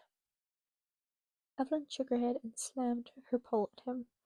Percy yanked his knife out from the holster around his thigh and deflected it, kicking at the side of her knee as hard as he could. For anyone else, it would have broken their leg altogether, but Evelyn only stumbled as he raised the poison from the ground, directly where she was laying. If it would have hurt Janice, then it could very well cause her some discomfort. It isn't like that, Evelyn started and cried out when the poison rose from the dirt beneath her. She slammed her hand on the ground and it disappeared again. Percy felt Riptide return to his pocket as he hit the knife down, nearly missing her head as she rolled over. You look better than the gods, he whispered, and I can see clearly that you are our father's daughter. To sit there and let so much evil happen under your nose so you can get what you want? He choked out and brought up Riptide once again. This isn't your world, not anymore, he said and shook his head. But you couldn't stand that, so you just came and destroyed mine. That's not true, Evelyn yelled, and the labyrinth beside them shuddered again. People were trying to scramble away. Percy ignored it all. He could feel the earth moving around them. Winds were picking up, a true feat given they were underground. You're a monster. I'm what you made me into, Evelyn screamed back. I never asked for this. The entire mountain shook again. sending everything around them crumbling. Percy won against Zeus. He won. He would take Evelyn down too. He wasn't scared. The forge groaned, and Evelyn slowly rose as she raised her pole again, readying her stance. Percy raised his sword. 3, 2, enough! The shaking stopped. Percy wanted to ignore the voice and attack, but he found himself being drawn away despite himself. He turned to find Rachel leaning heavily on Calypso, gasping as she gripped at her throat. The poison. Percy's anger evaporated in a second as he quickly swiped his hand, sending the venom from the air and into a puddle on the ground. Evelyn's eyes flickered to the newly liquefied solution, looking begrudgingly impressed, but she said nothing. Rachel? He asked and ran over to put a hand on her.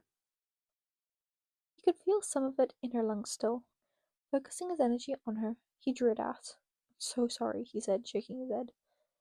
I didn't know you were still here. I'm so sorry, he repeated. But Rachel only gave a weak thumbs up as Calypso adjusted a grip on him. You don't have time. I need you to all come with me, Calypso said. Percy looked up at her. All of us? He asked, with a bitter look towards Evelyn. Where have you been? He asked, but Calypso didn't answer as she whispered something to Rachel. She nodded, wiping her brow. I'm okay, Rachel added to Percy, and managed to stand up. Come on, she coughed. Percy went to her side, helping her walk. She seemed to be recovering quickly, but the guilt remained stagnant as she led them back into the labyrinth. More demigods were fighting inside. Percy could have sworn he saw Daedalus zipping around on some sort of motorized scooter with a bazooka, though the amount had thinned down.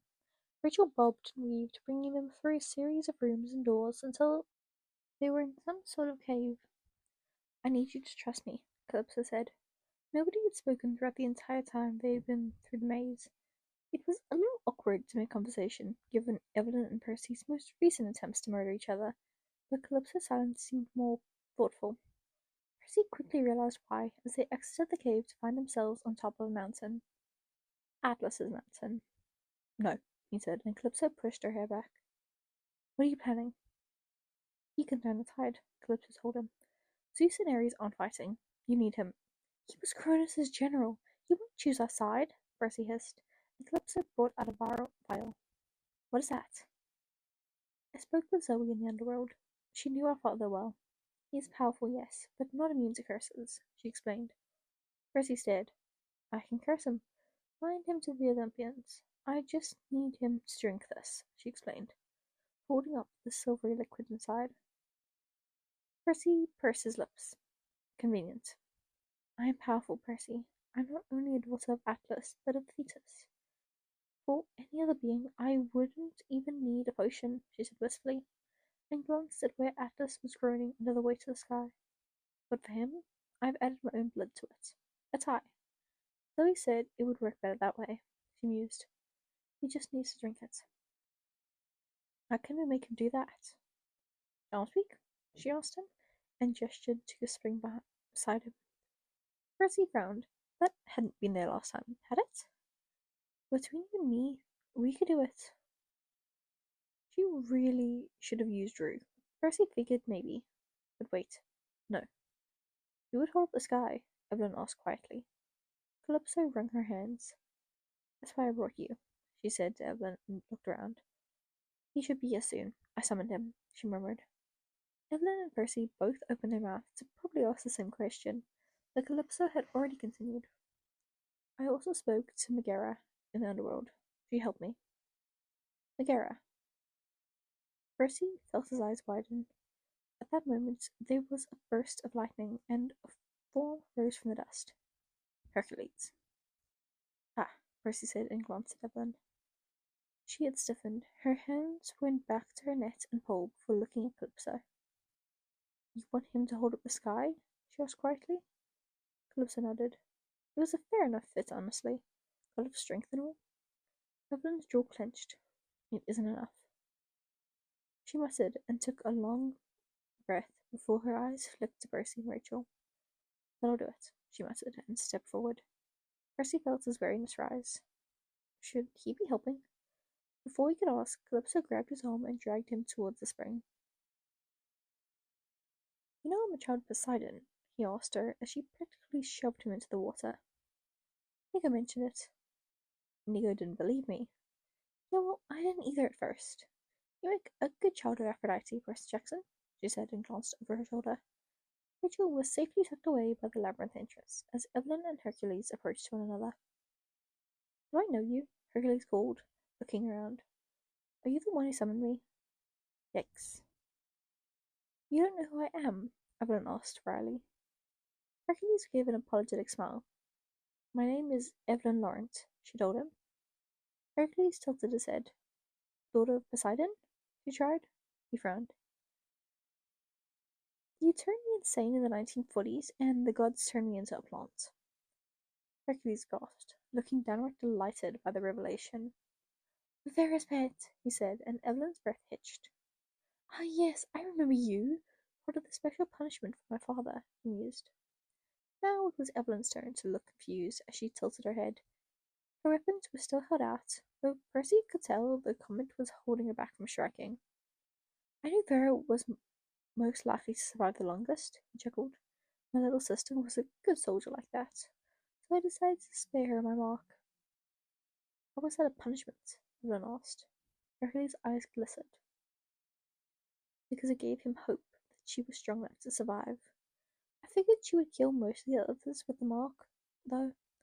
Bonus. You, though, I didn't think she would kill you, and having Poseidon's daughter kill his own was just fun. He shrugged. Percy felt his eyes widen. Oh, that was harsh. Percy could see Evelyn's expression shut down. There wasn't even a second of hesitation. She launched forward, swinging the pole around with a force that had the air whistling.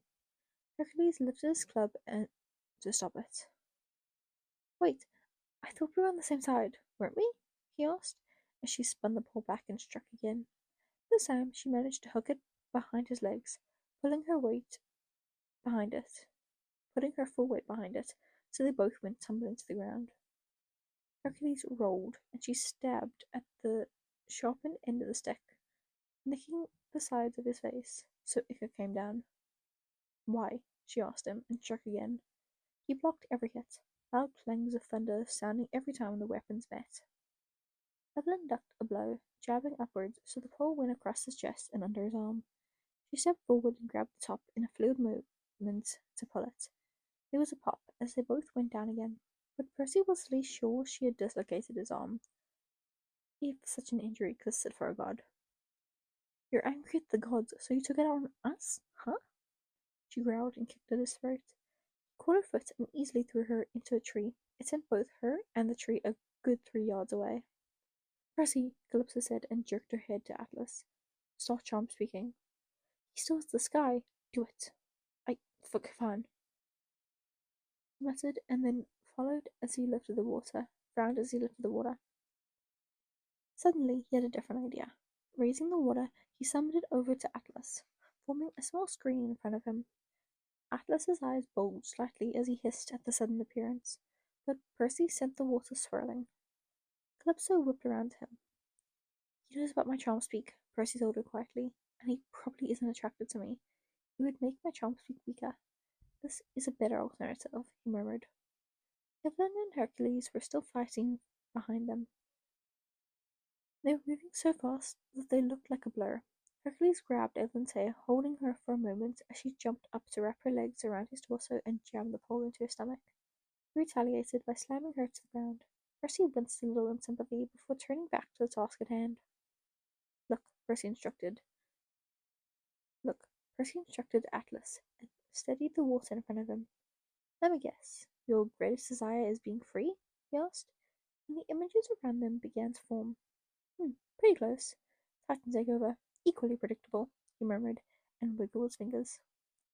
Atlas's eyes rolled up slightly, but Percy managed to keep everything steady as Atlas became entranced. He turned to Calypso. Give it to him now, he whispered. What? He's living his greatest desire right now, Percy told her, and took a deep breath as he tried to keep the illusion up. He thinks he's free and about to drink a celebratory glass of nectar to celebrate Cronus's victory, he said, and breathed again. Pour the potion in his mouth. He'll swallow it, he promised, and Calypso looked at him for a moment before bringing out the vial and stepping closer to her father. "You act as if you don't understand, little demigod," Hercules called and snapped his fingers. "There," he said and spat out some ichor. "3 more have my mark." "They are innocent," Evelyn hissed and launched herself at him again. "You're supposed to protect heroes," she said, and Calypso uncapped the vial as Evelyn spun around, getting in a few more hits than Hercules blocked. "You know how hard it is, and yet you do the same thing the gods have done to you." Her voice broke. Hercules hit back. "I am exactly what the gods made me," he snapped back. "I am only taking back what they've taken from me. Dionysus got to bring his mother and wife back from the dead as goddesses. Why not me? Instead, they paired me up with one of Hera's daughters," he said with a grimace. "Kronos has promised me Megara back. Her and my children," he breathed out. "And if the cost is all of their children?" he asked, and Evan faltered. "So be it." "We have won, my friends," Atlas was saying, dazed from the illusion. "Let us drink to our successes," he called as Calypso poured the vial in his mouth. Percy was almost relieved until he looked back over to see Evelyn, and Evelyn had hesitated in her next strike. Hercules grabbed her, hitting her hard across the face with the club, so she fell to the ground. With a rough kick, she rolled over before he stepped on her wrist, taking the bowl out of her hand and tossing it to the side. Percy felt his illusion almost dwindle. "Percy!" Calypso said sharply, and he brought it back up for her to finish. Which was good, but also Percy was a little concerned they wouldn't be able to get Hercules under the sky, given that he then hauled Evelyn up and threw her directly at them. Percy's illusion fell away completely as Evelyn crashed into him. Atlas jolted. Without a second hesitation, Calypso clasped her hand over his face and punched him in the throat. When she let go, he gave a sharp gasp, effectively swallowing the rest of the potion. Good. Evelyn got up and screamed, which, for the record, was terrifying. The water around them all rose, not just the spring water, but from down below the mountain where the bay was off in the distance. Percy could see it boil and whip around, rising. Almost instinctively, he felt his own powers join in, spinning the wind faster and water rising higher and higher. Trees flew from the ground above around them, and the entire area flooded below them as clouds formed around them in a wall of white. Evelyn got up, and Percy backed away as she threw her hands to her side. Hercules was gone. For a second, Percy thought he had run away, and they were left with nothing. However, the next second, Evelyn was gone. There was a loud cracking sound, and Percy felt a stab of alarm where a leg landed next to him. Ichor spilled over the floor as the winds picked up, and he looked over just in time to see Evelyn kick Hercules in the center of the chest, right towards Atlas. Her eyes were glowing gold. "Now," Percy shouted, and Calypso grabbed Atlas's arm. "Take it," Percy told Hercules, putting every inch of his siren speech into the words. Titans could be forced into the curse, but gods had an option. Well, some gods had an option. Percy wouldn't let Hercules get off so easily. The second he lifted his hands, he backed away. The hurricane that had surrounded them fell away. Atlas was free. He looked around, eyes wide as he stared in utter confusion. "How?" "You were going to fight for the gods," Calypso said, and Atlas reared back. "Daughter?" he asked, and then put a hand on his chest. Your magic," he mumbled, and narrowed his eyes. "What have you done to me?" Calypso stood up, dusting mud off of her dress, and leaned forward. "All that justice for my sister," she said, and tapped his chin. "Zoe says hello." She smiled and stood up. "Now go. Fight for your own demise," she said, and tossed her hair over her shoulder.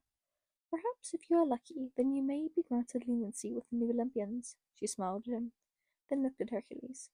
He was shuddering under his new weight, missing a leg and covered in blood and ichor, but he held stable. God of strength indeed. Evelyn got up. Wordlessly, she picked up a bottle of venom from her pocket. She must have brought it with them from the forge. "Will your imprisonment end the mark?" she asked him. Hercules didn't answer, so she poured the venom over him. Hercules screamed. "Will it end the mark?" she asked, and Hercules gasped. Yes, yes, he managed as he blinked away the venom.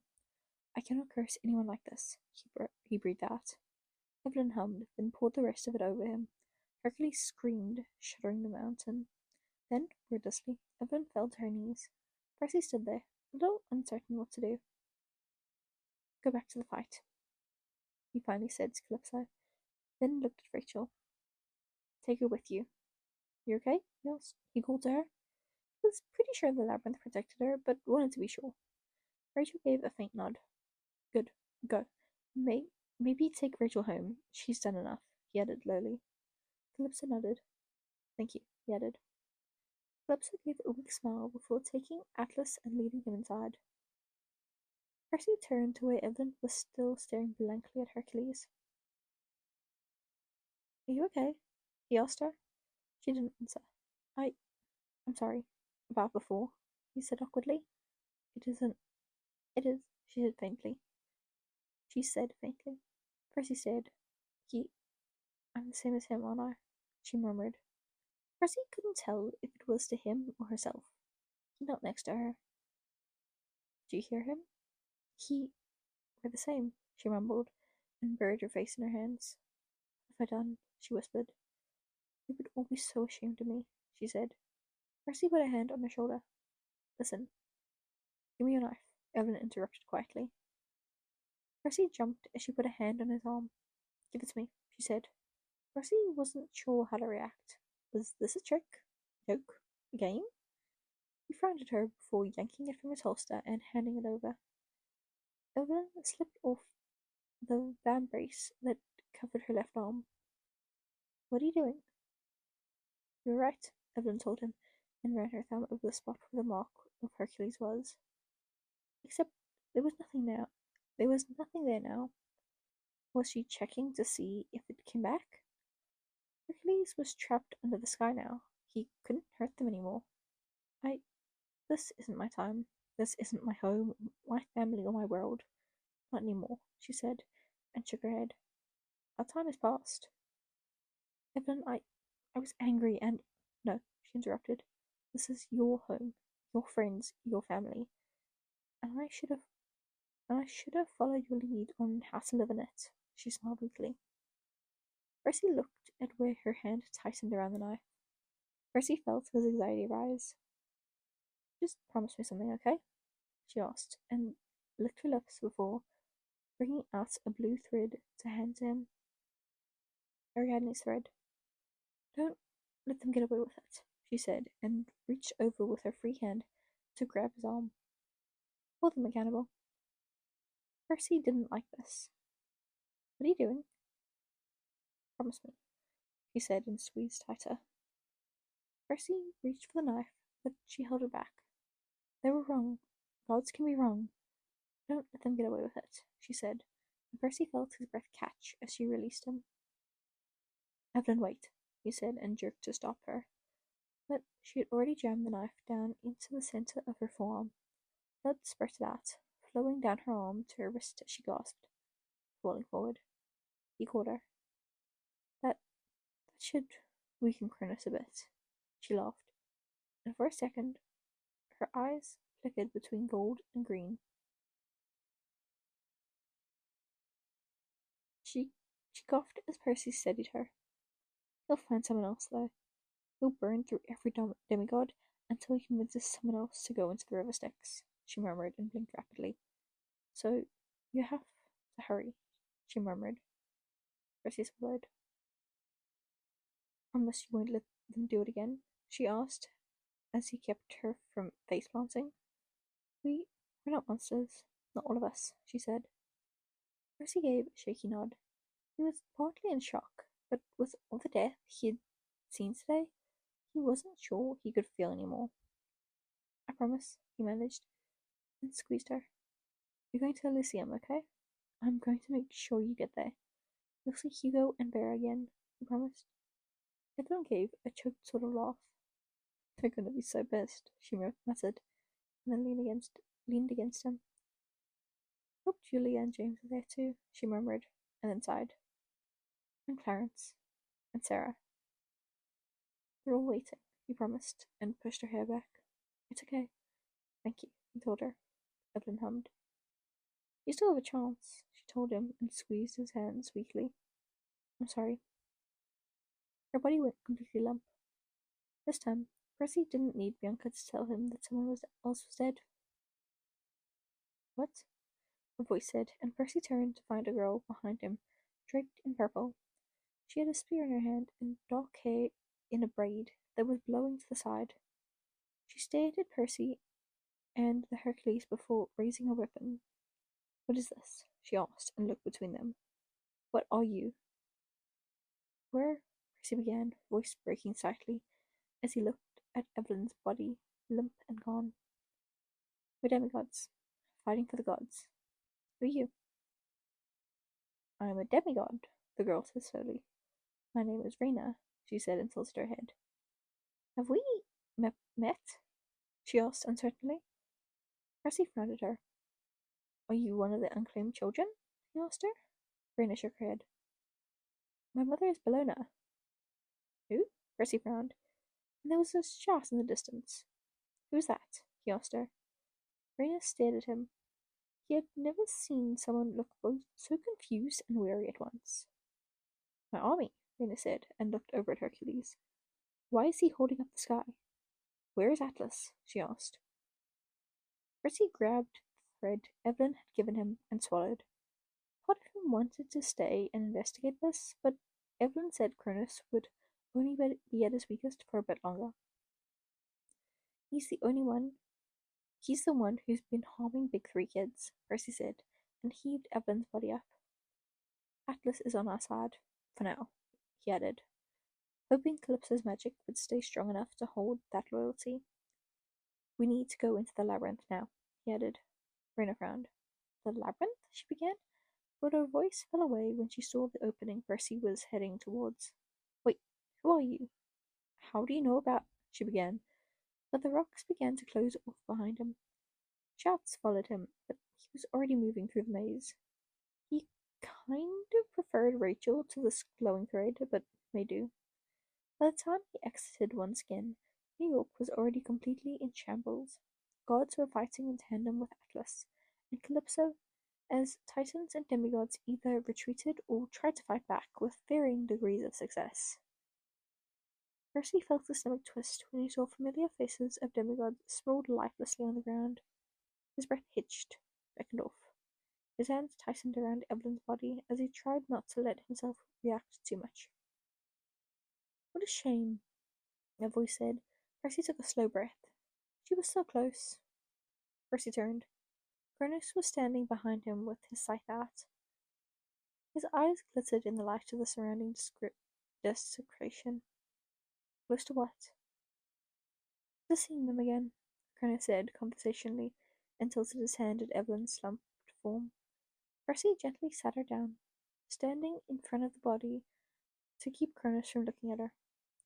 I intended to keep my side of the bargain. I still do, he added with a click of his tongue. A shame. You're bluffing. So stubborn, Cronus mused, and his lips twitched. So, he said, and flipped the scythe around like a baton. Am I to believe we're next to the battle? You've taken down my son and brother. It is my turn to be defeated by the great and noble Perseus Jackson, he asked, voice mocking. Percy narrowed his eyes. Perhaps you could use some help, he added, and looked around. Your sister looks to be out of commission, he added with a faint look of regret at Evelyn. What about the other one? Where is she? He asked. Or did she die too? Choose your next words carefully. Your boyfriend? His brother? Where are your friends, anyway? You were gone for quite some time. Are you sure any are alive? Percy took steady breaths. You've been left with nothing, Crono said, with a shake of his head. And despite your silly little game of hide and seek, you are only a child yearning for the right to exist, he said, and clicked his tongue. I do have the right to exist, Percy said, voice shaking. Just because they don't like it doesn't mean it isn't there. There's always a cost, Crono told him, and something exploded in the distance. Evan understood that. You know, she would be going to the underworld, he added. Percy frowned. Another explosion. God, he hoped his mom was somewhere safe. Her soul was tied to me. Her death weakens me, yes, but my essence weakens hers. She'll be in Tartarus, probably, he chuckled. Tragic. Percy raised his sword. So will you, he said, and narrowed his eyes. And that's true. Then I'm getting her out, he said. Cronus scoffed and raised his scythe. This was it then. Percy lifted his sword. You can try, he said, and then raised the scythe over his shoulder. Just remember, you are all alone. What words from someone who vores his loved ones, he said, and then wrinkled his nose. Can vor be a verb? He asked. Cronus's scythe waved in the air. I don't know what that means. It's like a fetish. You enjoy eating people for pleasure.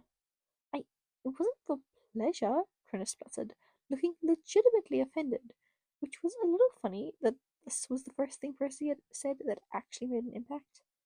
It was to prevent the prophecy, he sniffed. Percy shrugged. Whatever helped him sleep at night.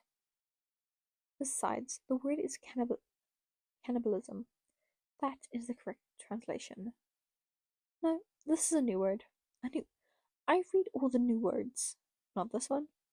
What is the difference between this word and cannibalism? I don't think people enjoy cannibalism. They just kind of do it. War is like a sexual thing. Cronus lowered his scythe completely. It's a what?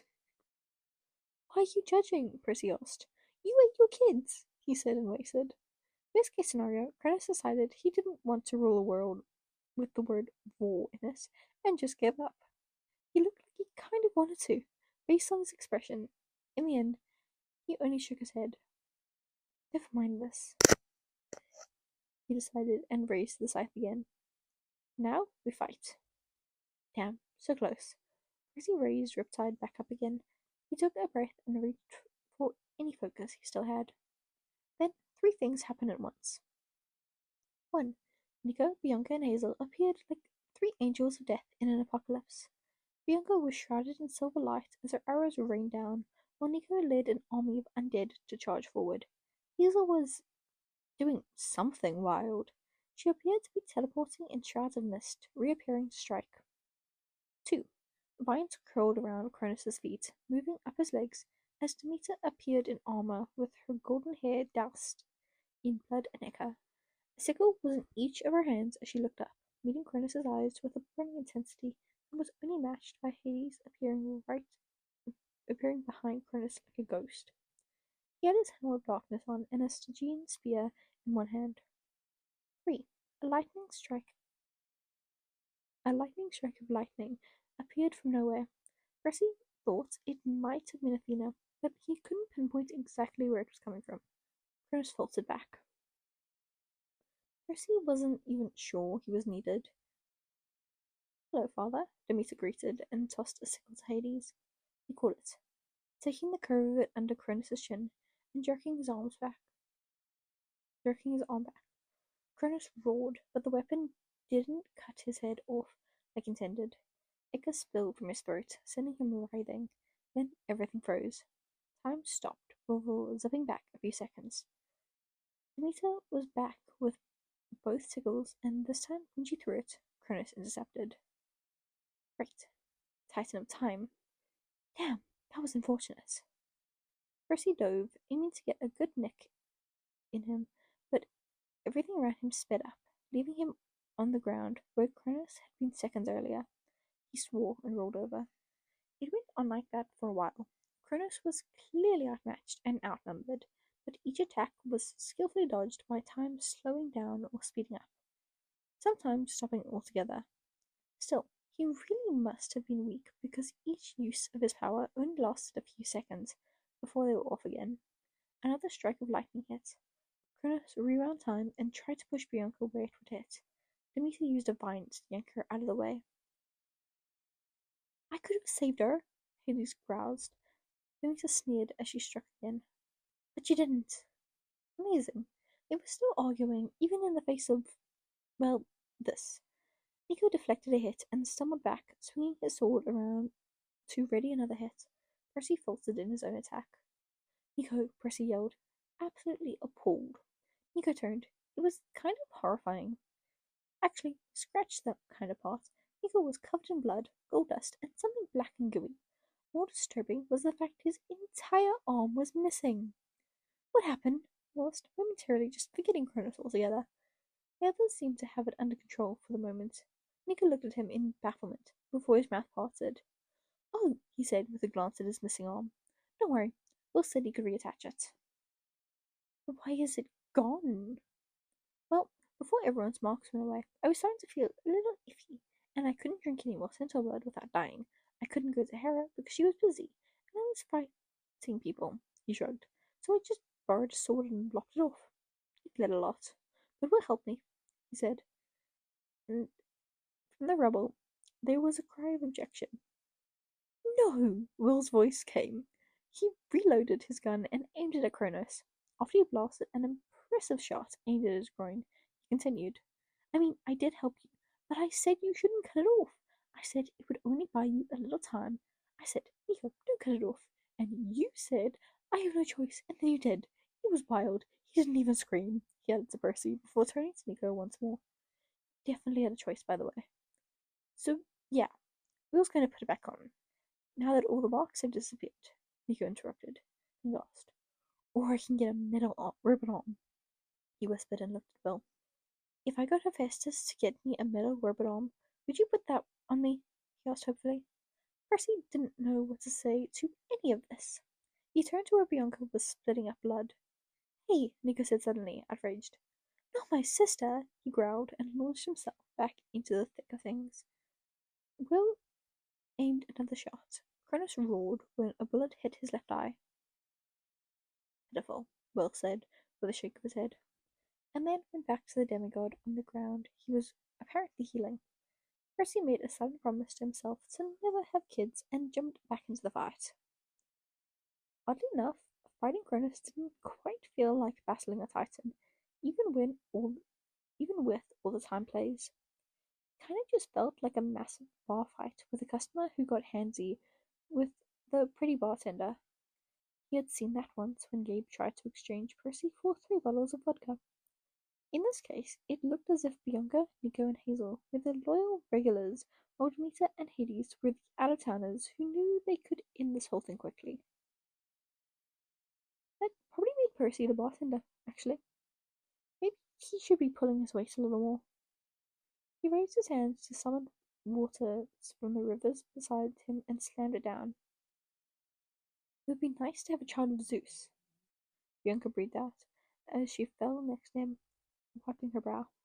"Maybe we need the powers of Zeus, Hades, and Poseidon, since you're a Poseidon kid," she added to him flatly. "Oh, right. I hadn't had time to have that talk yet." He gave a weak smile. "Sorry I lied." "You owe me one hell of an explanation, Jackson," she said, and pulled back another arrow. "Do you happen to have a child of Zeus hidden somewhere?" she asked. "If all 3 of us are needed, then we're screwed," Percy said through gritted teeth as he blocked a hit. Time resets, and he felt a flash of frustration. "Though I don't know what that lightning is coming from. Athena? Is Typhon gone?" he asked. Bianca shrugged and notched another arrow. Another burst of lightning appeared. Cronus stumbled back, managing to block it with his bare hands. The chaos around them grew between their powers. Had Athena joined them now? He didn't have time to figure it out as he continued fighting. Fighting and fighting and fighting as the lights grew. The ground shook and the sky screamed. Rain blasted down on them with the wind rising and undead climbing from the ground. Someone cried out, a thud followed, and Percy's entire body wanted to collapse. He could only imagine how the others were feeling. "Now!" someone shouted, and another blast of lightning struck. Cronus shielded himself, but this time the time didn't reset or speed. He looked down with a frown. "How?" he murmured, and from beside Percy something rippled. Luke appeared with Annabeth's Yankee cap in one hand and Cronus's scythe in the other. "Huh, Luke." Percy had kind of forgotten about him. He had disappeared in the background for so long he almost didn't seem relevant. "Looking for this?" Luke asked, holding up the scythe. Cronus stiffened. "You should be careful. Children of Hermes are notoriously quick and good thieves," he shrugged. Cronus's mouth parted, perhaps to ask what the hell Luke was doing. Percy was also pretty curious, but didn't have the chance. Another bolt of lightning came down again, and this time it hit. The storm around them lessened as Percy dove forward to jam his blade down into his chest. Cronus fell backwards with a sound that might have been 1,000 rhinos dying. Hades was next, and with a jolt, the Stygian iron sank into Cronus's back. Fun fact about Stygian iron: it traps souls, or in this case, divine essence. Cronus's body crumbled like a sandcastle, forming gold dust as Hades' spear buzzed with electricity. Silence. We don't have long, Hades finally grimaced. You can break out of this. I must cast it into Tartarus, he added, and then scowled. And shut the doors. I sense he pried open, he added, with a noise of reproach. It's over, Hazel said with uncertainty. Then everyone turned to Luke. He stayed back before slowly glancing down at the scythe and then set it down. Percy slammed the blood to his throat. It was only Luke's speed and skill as a sword fighting that allowed him to defend the hit so suddenly. What game are you playing? Percy asked dangerously. Is this a trap? Luke shook his head. Where's Annabeth? Why do you have her hat? He asked, pushing the blade into him a bit more. Luke sighed. She gave it to me. This was her plan to get the scythe away from Cronus, he said quietly. Percy narrowed his eyes. He began and then shook his head. I haven't forgiven anyone. Not yet, he said with a glare at where Demeter and Hades were standing.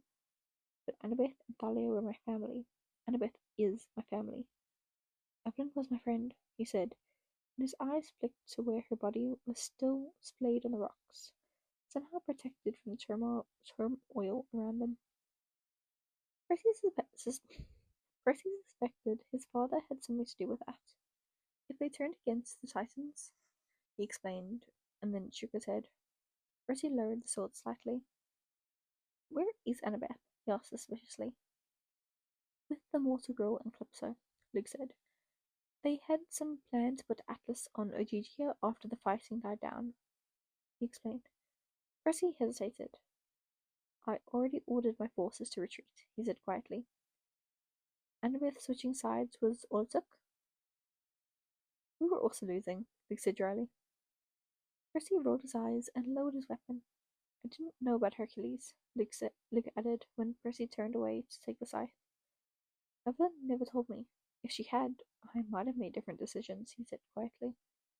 I don't know what you were either. I didn't know what you were either. If I did, I would have tried to help you, he added. That was true. Percy knew that was true. Luke had been the one to sneak unclaimed kids out of camp.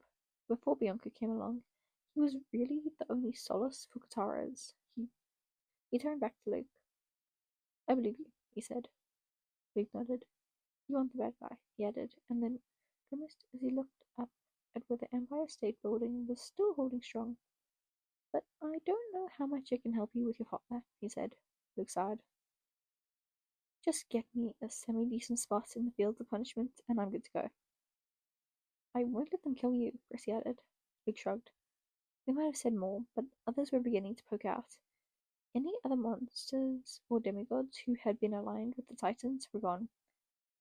There was only the aftermath surrounding them. Car alarms blared in the distance. Sharp cracking came from the crumbling foundations of buildings falling apart. Athena did it! Someone shouted, and bursts of light appeared. She defeated Typhon! What about Oceanus? Percy called, as Hades melted into the shadows of Kronos. 3 bursts of light appeared next to him. No, I disagree, Aphrodite said, as she threw her arms up. Well, that answered that question. Aphrodite is your wife, one you whined and cried to get. Her opinion matters most. How were you able to argue this throughout the entire battle? Poseidon groaned, with Rhode and Hephaestus by his side. Perseus, he added with a warm smile. I see you were successful here, he said, and then turned to where Evelyn was lying. The smile disappeared. His shoulders slumped. It is true then, he said. People were starting to gather around. Apollo and Dionysus both appeared, looking ragged and worn. Other demigods popped up with wild tales of their fights. Did you see the lightning girl? Someone asked, and Percy jerked his gaze away from Poseidon to listen. She kept appearing and killing them, I thought it was Thalia Grace at first. You saw her too? Who? Percy asked, stepping over some rubble. The kid scrambled away from him. What are you talking? He began, only to be interrupted by a burst of lightning striking down. A girl appeared where the charred remains were as people shrieked, scattering aback. Percy grabbed his knife, looking around at where a storm had briefly started up again. Hello, the girl said, and the storm died back down to reveal someone in tattered clothes, ruined and soaked in blood. Her hair was loose, falling down to her elbows, but swung as she looked around. She seemed baffled by the city. I'm assuming I helped kill someone bad? She asked cautiously. Percy nodded. Now that the dust was settling, he was beginning to recognize some features. Who are you? Where am I? She added. Damn it. I'm Percy, he said, and ignored the whispering around them. And you're Vera Bates, he said. Vera looked at him with a hint of surprise before nodding. Kronos really brought you back, he said, almost defeated. He hadn't been lying. Brought me back? Vera repeated and shook her head. I don't know what you mean. I should be on a ship with... Where's Evelyn? She asked suddenly, looking around. Percy grimaced. Is she okay? Is the war over? Percy didn't know how to answer. I remember she was sick. Did they figure out how to heal her? She asked. Wordlessly, Percy stepped to the side where Evelyn's body lay beside Poseidon, who was very carefully wrapping her in a green shroud. Vera stared, completely frozen. Her expression gave away absolutely nothing. We have a lot to explain, he said gently. Vera gave a curt nod, her eyes still fixed on Evelyn. She's dead. Yes. Oh, Vera said quietly and looked away. I see, she said and nodded. All right, she said and turned away. Who survived? She asked and frowned as she looked around the desecrated buildings. Percy realized then that they were all in armor. The ruin made it hard to tell what the city typically looked like. She had no idea it was no longer the 1940s. The suffering of these kids never seemed to stop. Yeah, Percy said and walked over to her. The war is over, he said quietly, and then put a hand on her arm. She jerked away. But it took about 70 years to finish. Vera's mouth parted. What? Percy grimaced and looked at the ruin around them. Come on, he said. We have a lot to talk about. Olympus was trashed but intact. Percy supposed there was that. Silk shrouds filled the room. Percy saw Dionysus standing over Pollux and felt his stomach twist. He walked over, not sure what he should say. Could say. Did Dionysus know it was him? Silence fell over them as he stepped up. I knew they would die one day, Dionysus finally said. They're mortals. You expect that. I just had hoped they had a bit longer, he said. Percy looked down at the purple silk. They'll be in Elysium, he said, hoping that would be some comfort. Dionysus scoffed. They will, he agreed, and reached out to touch the shroud. I used to take such comfort in that, he mused, back when I was a demigod myself. Now it is a wistfulness. I'll never find myself able to join them, he said, with a small shake of his head. Percy didn't answer. Godhood gives one forever and takes away the one you never appreciated. Did you have people? Percy asked. Dionysus turned to him. Before you were a god, I mean. Growing up? A family or friends or... He trailed off. Dionysus hummed. A mother, he mused, and an aunt and an uncle. Friends and endless lovers, he said with a sad smile. I brought my mother back from the dead, made her a goddess. Same with Ariadne when I fell for her, he said, and then looked thoughtfully at the shroud again. I wonder if it was a kindness or a cruelty, he said, more to himself than to Percy. Athena entered the room, and Dionysus turned. Watching her warily, he took a step towards his throne. I killed them, Percy blurted out. Dionysus paused. Pollux, the mark made him. He tried, voice shaking. Dionysus turned back around, and Percy flinched. I'm so sorry, he said, and waited to be burst into nothing. Dionysus didn't do that, though. He only watched with thoughtful eyes before nodding. Without a word, he walked to his throne. Percy wasn't sure if this was a better or worse reaction than what he was expecting. The rest of the gods all sat down. Percy saw Apollo and almost jerked to life. Athena? He couldn't catch Apollo's eye to ask. We have won, Athena said tiredly, and ran a hand over her face. For someone who just fought Typhon, she looked reasonably well. Her clothes were black and torn, but ultimately she glowed with a power that even Percy found himself in awe of. Rewards must be given for the bravery and sacrifice of our demigods, she said. The rest of the survivors all gathered round, as well as decisions as to what to do with our enemies, she added as the door slammed open to reveal monsters and demigods from the Titan side. In the front was Luke. To Percy's utter irritation, he was in chains.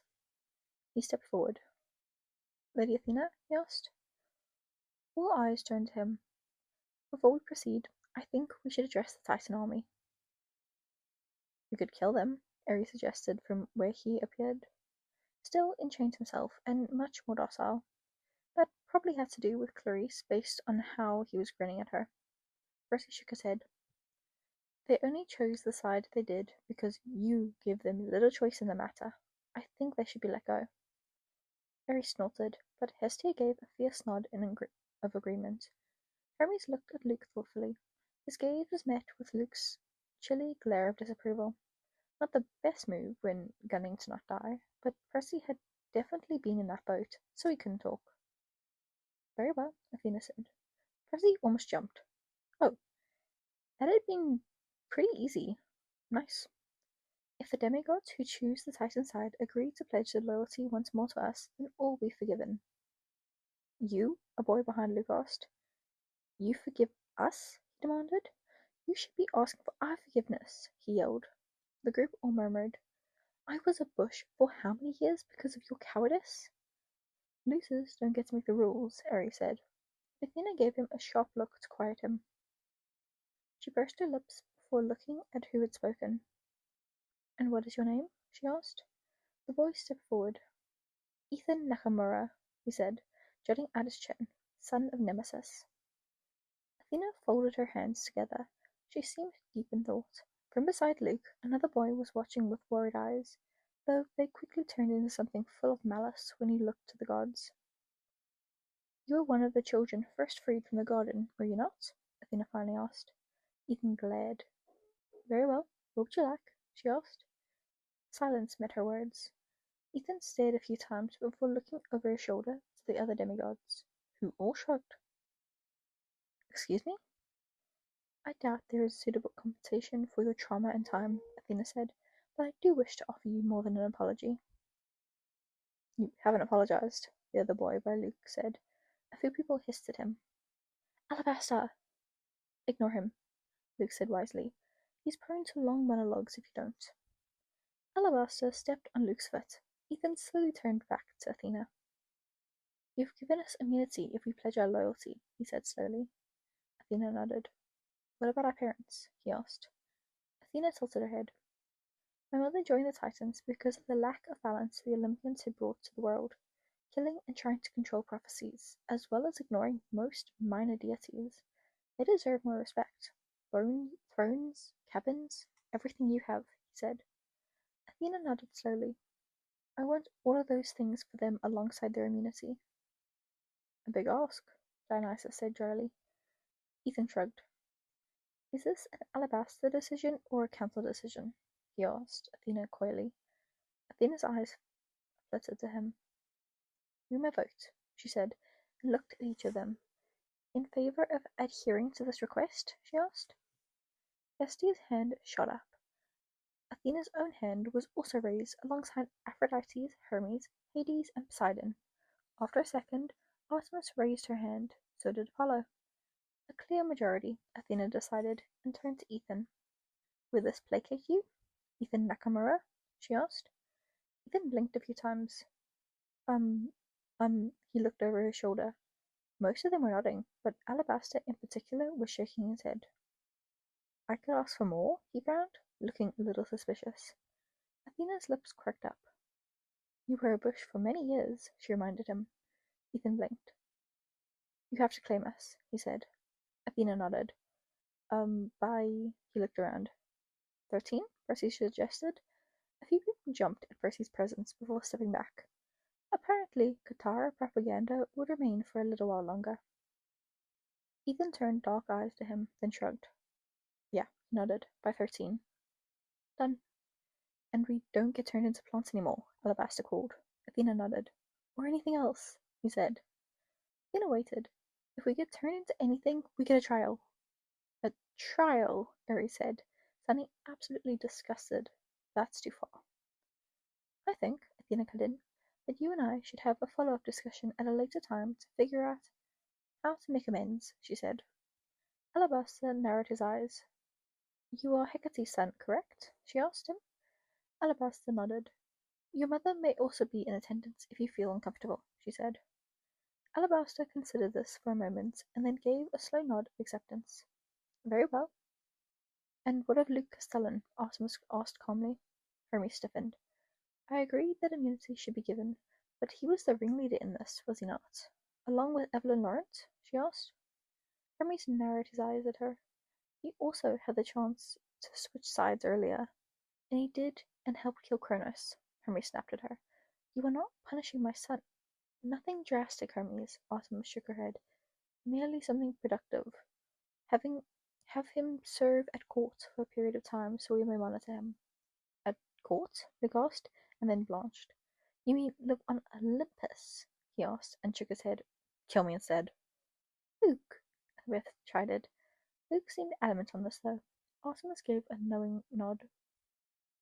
You would spend more time around him, Hermes, she said, and Hermes' previous obstinance paused. Luke narrowed his eyes.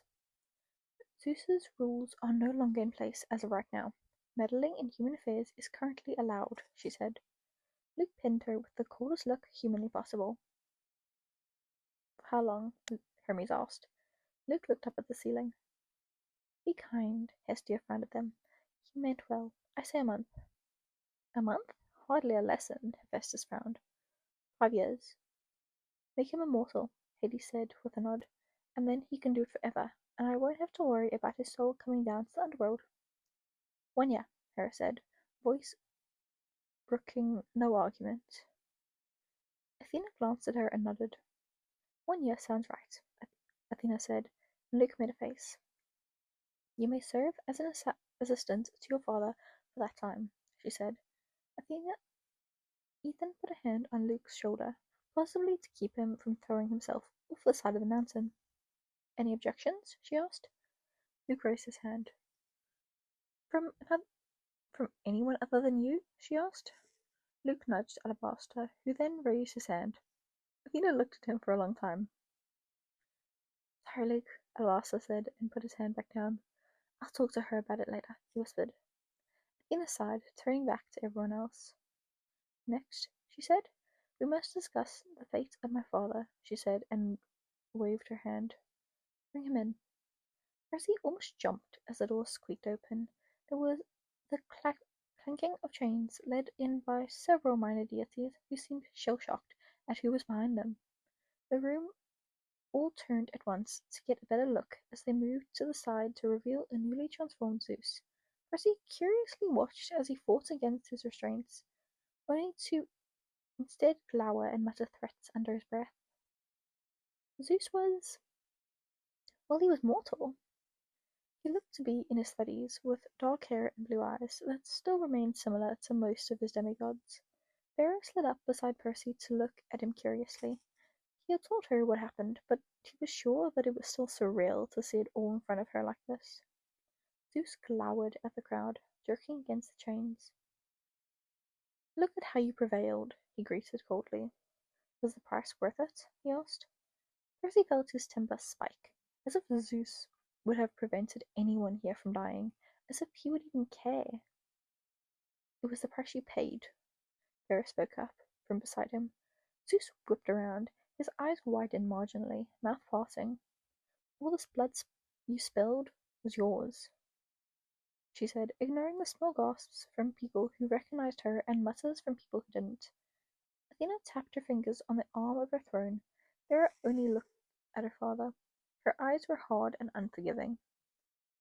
It is time to decide if Zeus is to remain mortal, Athena spoke up, regaining the room's attention. Demigods, are there any thoughts from you on this matter? She asked. Everyone looked at one another. Would we be responsible for him? Someone asked. Athena shook her head. Who would look after the sky? Would the mortals notice? Athena patiently waited, answering the questions as they came. Percy kept quiet, mulling over his own thoughts as he instead quietly took note of the room. Pretty much everyone was covered in dirt, blood, or something else sinister. Percy could see younger campers clinging to the legs of their counselors, whispering among one another as Athena waited for any objections. Perhaps, Hera said calmly, this could be temporary. He would remain mortal for a decade, she suggested. Apollo shook his head. What use is that? Your father has ruled for many years, Hera shot back. He has given you many chances. One would think to return the favor. I have an idea, Percy spoke up. Everyone turned to him. From his throne, Poseidon smiled at him. Percy stepped up. If you're going to give him his immunity back, then make him live as a real demigod would. Give him a quest, multiple quests even, he shrugged. Zeus scowled. Have him prove himself to you, he said. Apollo raised an eyebrow at that. Hades lit up. As in, make him do tasks for our benefit, he asked, almost ferally as he smiled down at Zeus. I do think Cerberus needs a new playmate. You see, Hades, Poseidon murmured, and placed 2 fingers against his lips. His eyes flicked to Evelyn's shroud. But I am not opposed to the idea, he admitted quietly. Zeus swore loudly, cursing everyone within sight. Percy got some special shout-outs. Athena raised her hand for silence. An interesting proposition, she said, and turned to Hestia. Aunt? She asked, voice softening. What do you think of all this? You voted against having Zeus turn mortal. Do you agree with this new suggestion? She asked. Zeus stiffened at that, turning to his sister with expectant eyes. Hestia stared for a long time. Finally, she sat up straight and spoke. I have a solution, she said quietly. The council all leaned in. I agree that Zeus should remain mortal, she told them. Zeus's eyes widened as he jerked against the chains. However, he should be given a chance to earn his immortality back. I agree with Perseus. It should be a trial, to ensure we know he is already god and potential leader, she explained. The gods all shifted, which is why I propose that Zeus's immortality will only be restored if he is able to take the sky from Hercules, she said. Whispers flew around the room. Zeus's mouth dropped. You're not serious. Only a true, pure-hearted hero can willingly take on the burden, Hestia told him.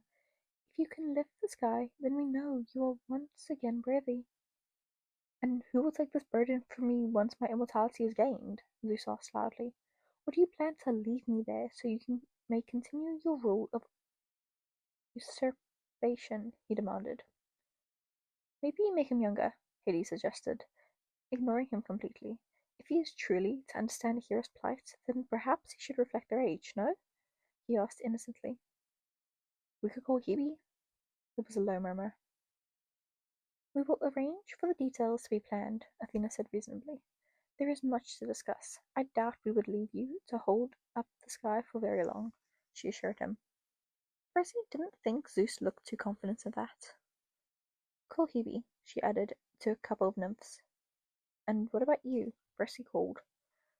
The gods all turned to him in surprise. Zeus is mortal. That's great. No objections yet, he shrugged. But are you going to ignore your past in all of this? He asked. As much as I would love to use Zeus as a scapegoat, he trailed off and held out his hands. You all have blood on your hands, he said. You've compensated them, he added with a nod towards the Titan army, but you bear no punishment yourselves. An awkward silence followed. We can't all turn mortal, Apollo finally said, and then looked around. Can we? He whispered.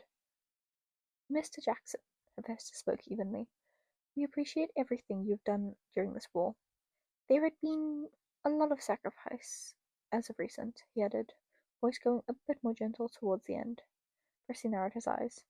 And, he paused with a weary look between Poseidon and Aphrodite. I'm sure your father? He began. Aphrodite cleared her throat. Your mother? No, Poseidon chimed in, irritation rolling over the room. One of your many parents, Hephaestus snapped, would be happy to compensate you. Immortality, perhaps? He suggested. A few people gasped.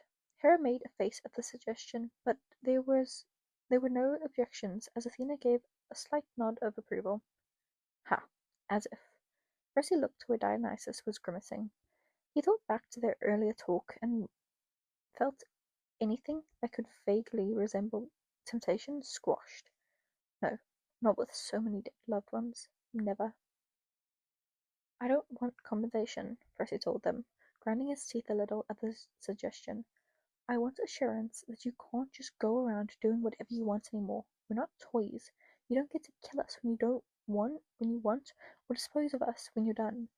You can't turn us crazy with a snap of your fingers or take away our rights to live the lives we want. That isn't how it's supposed to work.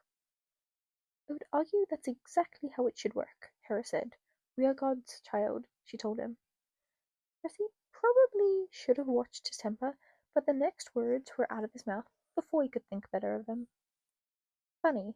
I thought you would sympathize, Lady Hera, he bid out, given that the gods doing whatever they want has led to your many, many, many stepchildren, he said. Harry snorted, but quickly turned it into a cough when Hera's eyes turned into a white light of rage. A few demigods stepped back. Maybe I misspoke, he added irritably. You can, but you shouldn't. Do you have a plan to stop us, little mortal? Demeter asked, though she seemed more curious than offended. Percy considered. He didn't. Not really. How can anyone control the gods? There was no system in place to really hold them up to standard like they should be. All he could do was hope Athena was a better leader than Zeus and would do the job herself. He met her eyes now, silently asking her for guidance. We won't fight for you forever, he told her. Not if you keep treating us like that. You turned against Zeus. What's to stop us all from turning against the gods? The world would turn to chaos. Maybe, Percy said, and then gestured around the broken throne room. But at least it would be chaos we caused, not you. A few angry mutters came from the gods. Aphrodite looked around worriedly, fingers digging into her throne. Athena only stared. He couldn't imagine what she could even be thinking. He was reminded of Annabeth. He had a vague feeling where her heart might lie, but he could never be sure. What exactly do you want? Athena finally asked. Percy stepped closer to her throne, ignoring Zeus fighting, and the other gods staring him down. Cronos said Evelyn may be in Tartarus. If that's true, I want her out. I want assurance that Calypso won't have to return to Ogygia. I want the ban against big three children lifted. I want any manhunts for Kataras to stop, and I want there to be consequences if you hurt any demigod, he said firmly. He could tell the others were getting tired of this. Even Aphrodite and Poseidon were looking a bit weary at the requests. If Evelyn's soul is anywhere but in the Elysium, Poseidon decided with an air of warning in his tone, then Zeus or Hercules himself can retrieve her. Oh, that would work for him. Athena nodded. As for the rest, she said and sighed, Calypso will remain free, but I cannot lift the ban on the big three children. I can only promise that if they are born against the sacred oath, then they will have protection, she said. Percy pursed his lips. The manhunts will stop. As for the last part, she said, and leaned back. Hera cleared her throat. Perhaps, she suggested, and let dark eyes roam over Percy. These consequences are something that requires more thought, she said. Percy shifted a bit. He didn't like how she was looking at him, not in the least. Maybe we should have such decisions in the wake of such a war. Maybe we shouldn't make such decisions in the wake of such a war. It should be a discussion at a later time, she reasoned. Percy pursed his lips. Well, he couldn't argue with that. Maybe it would be something he could discuss with Annabeth later. But we will discuss it, he said, voice daring anyone to argue. A few gods gave angry mutters. Athena took over again. giving out rewards and whatnot. Grover was made Lord of Wild, Tyson was given a new stick, Annabeth was enlisted to redesign Olympus, and Apollo offered Rachel the chance to become the new Oracle. It was all good, he supposed. Still, there was an emptiness that sat in his chest, a sort of throbbing that only came with the sense of profound loss. Even now, he walked through the endless lines of shrouds to see who had and hadn't made it. Michael Yu was dead, according to Will. He had been killed by a mock demigod. Beckendorf had died fighting off monsters from attacking, while Apollo worked to try and heal Selena. There was a sting for every person he hadn't seen die. It made him think of the girl he had seen on the mountain. Rena. Perseus? Athena's voice called, and he turned away from a grey shroud to find her behind him. You and I haven't had a chance to talk, she told him. Taking steady steps towards him, the rest of the council had dispersed, everyone wisely giving Percy room to try and take in the event. Percy turned. He probably should bow, but he wasn't sure he was at that point to bow every time he saw her. I get the feeling there are going to be many gods wanting to talk to me, he grimaced. Hera seemed awfully excited to leave me alone.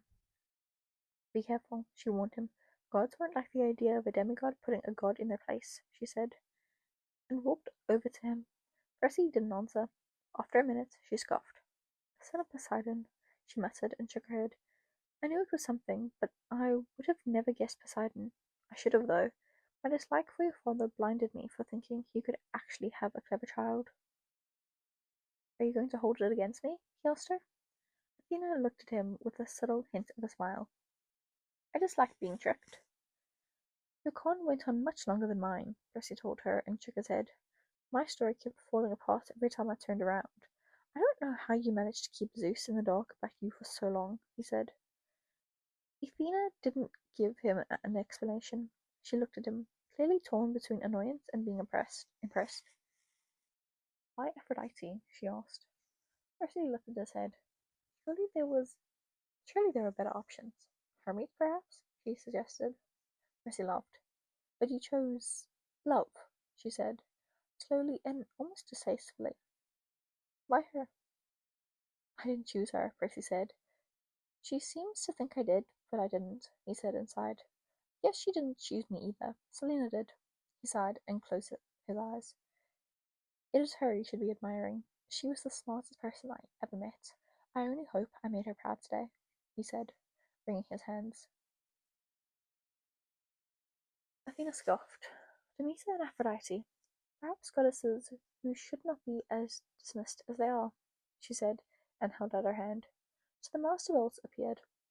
Well, you may not think you deserve my admiration, but it is there nevertheless, she said and grimaced.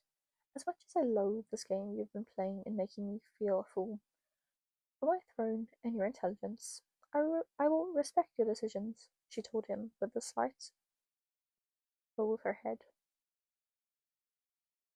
Percy looked at her. He couldn't decide if all of this was genuine or if she was playing it safe by ensuring all the demigods liked her at the start of her new rule. Thank you, Your Majesty. As for your sister, perhaps speak to her about her feelings yourself. What? Percy said and turned. What do you mean? He began, but when he turned, Athena was gone. Rhoda was there, though. He smiled at her weakly. I didn't notice you, he said, and Rhoda rolled her eyes before silently gesturing over her shoulder. Percy paused to hear Poseidon Aphrodite's voice echoing down the hall. He's lived in your cabin for how many years now, Aphrodite? Why are you going to force him to stay? You forced Rhodes to stay in Atlantis. Besides, he wants to. I couldn't take it any more, Rhodes said solemnly. I thought it was funny at first, but now I'm just annoyed, she said with a shake of her head. Then I went over to complain to my aunt and uncle, only to find them bickering about the D'Angelos, she said with a roll of her eyes. Mita nearly lost her mind when she saw the little boy's arm. Yeah, that's fair, Percy snorted, and glanced towards the other end of the hall, to where a figure was standing over a sea-green shroud. Percy bit his lip. Rhodes' eyes followed his gaze. Come on, she prompted, and grabbed his hand. Percy almost jerked back. Hey now, you don't get to refuse me off for rejecting godhood, she told him sternly, and pulled him along. Percy inwardly whined as he was taken to where Vera Bates was looking down at Evelyn Shroud. She had not spoken again since her comments during the council meeting. "You knew our sister?" Rhodes spoke up. Vera turned. He had seen her in memories before, but never this close, or in person. She was really just as Evelyn described, tall with tan skin and dark brown hair. She had Zeus's eyes that reminded him strikingly of Thalia, with similar proud features that they both seemed to have inherited from her father. She knelt and touched the green shroud. "Yes," she said softly. "We were," she said, and then pursed her lips. "I knew her," she decided, and shook her head. "I was listening to the other demigods. Did she really do all this?" she asked quietly. "Turn against her father? Aid Kronos?" Percy nodded. Vera's frown deepened as she tucked a strand of her hair behind her ear. "It is most unlike her," she murmured. "This was a different time to live in," Rhodes said. "It is hard to stay the same person." "I suppose," Vera said, and shook her head. "I just thought," she began, and then shook her head. "Never mind. It doesn't matter now, does it?" she asked bitterly. Percy stepped up beside her, looking down at the shroud. "I'm so sorry," Percy said quietly. "I'm sorry I didn't save her." Vera glanced at him. "Me too," she sighed and took a long breath. "I always used to complain about how easy she had it," Vera murmured. "Never meant for the fates to take that as a challenge." "He's at peace now," Percy said, hoping it was true. If not, he would make it true. "Do you know if Hugo is in the underworld still?" Vera shook her head, but something in her expression shifted. I'm going to look," she said, and bit her lip. "See who else has returned." "I don't remember coming across anyone else, but who knows?" she asked, then paused. "Did my father say anything else?" "He says a lot of things," Percy said decisively. Vera's lips quirked up. "What about?" "I just want to know if she ever forgave me for forcing her to live," Vera said with a sigh. "My father must have told her." "Poseidon was the one who kept her alive," he began, but trailed off when Vera shook her head. "I saw the memory," he objected. Vera sighed. "Before I died, I prayed to my father to find a way to spare her.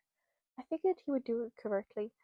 By the sound of things, he simply allowed Poseidon and Hades to choose a child to love, knowing Poseidon would choose her." She mused and ran a hand through her hair. "I didn't imagine I would condemn her to this. I didn't think he would even try. My father had never answered any prayers of mine before," she said, and then grimaced. "Never answered any prayers," she said, and looked around. "Did any of my siblings return?" Percy shook his head. Surprisingly, relief touched her face. "Good. I need a few days without anyone trying to kill me," she murmured. Percy turned to Rhodes to express his utter bafflement at how conversationally this casual fratricide was implied. She only shrugged. Vera put her sword away and tossed her hair back. "It was nice to meet you, Percy Jackson," she said, and placed her hand on his shoulder. "I suspect we'll meet again one day," she said solemnly. "I hope we are friends when we do." "Oh," Percy nodded. There was a subtle threat there that Percy wasn't entirely sure he deserved, but okay. She brushed past him, heading out toward the celebration raging outside. Rhodes watched her go, playing with a black curl thoughtfully before looking back at Percy with a wry smile. "Are you ready?" she asked. Percy tilted his head. "For what?" "To be incredibly happy and annoyed at once?" Rhodes asked. What?" She didn't give him much of a chance to answer. Rhodes strode over and put her hands on his shoulder, leading him further down the hallway. Percy could hear murmurs on the other side of a golden door. Ugh. He could still hear Aphrodite and Poseidon arguing. That would be the annoyance. Rhodes laughed, potentially reading his mind, and pushing open the door. "Dad," someone called as Percy stumbled in, shielding his eyes from the bright light. When he could see again, he made out what looked to be a small hospital. Apollo's personal infirmary, probably. It looked more ornate than functional, based on Will's cry of frustration as he searched through a few drawers. "Just because you do not need to wear gloves does not mean you can hide them." "It's a magical drawer," Apollo objected from where he was sitting next to Bianca as she held Nico's hand. "It should just appear." It isn't, Will said and pointed at Nico. He doesn't have an arm. I can't be fumbling around for gloves. Maybe the other drawer is the magical one, Apollo said, and then turned to Nico. What kind of arm do you want? Robot, Nico replied immediately, and looked up to where Hazel was curiously rummaging through some cabinets. Hazel agrees with me that a robot one would be cooler. Right, Hazel? He asked hopefully. Hazel gave a thumbs up. No, Bianca said firmly. Give him back his old one. Fine, fine, Apollo said and held out his hand. I can help with this. Where's the arm? Silence. Nico said and looked around. I thought Will grabbed it? Me? Will asked, horrified. I can't even find gloves. Wait, you don't know where your arm is? It was in the heat of battle. I just cut it off and kept fighting, Nico objected and then sighed. I guess I get a robot arm after all. No, Bianca said and grabbed Hazel's hand. We will go look. Mother, she called to where Demeter was wiping some blood from Katie's cheek.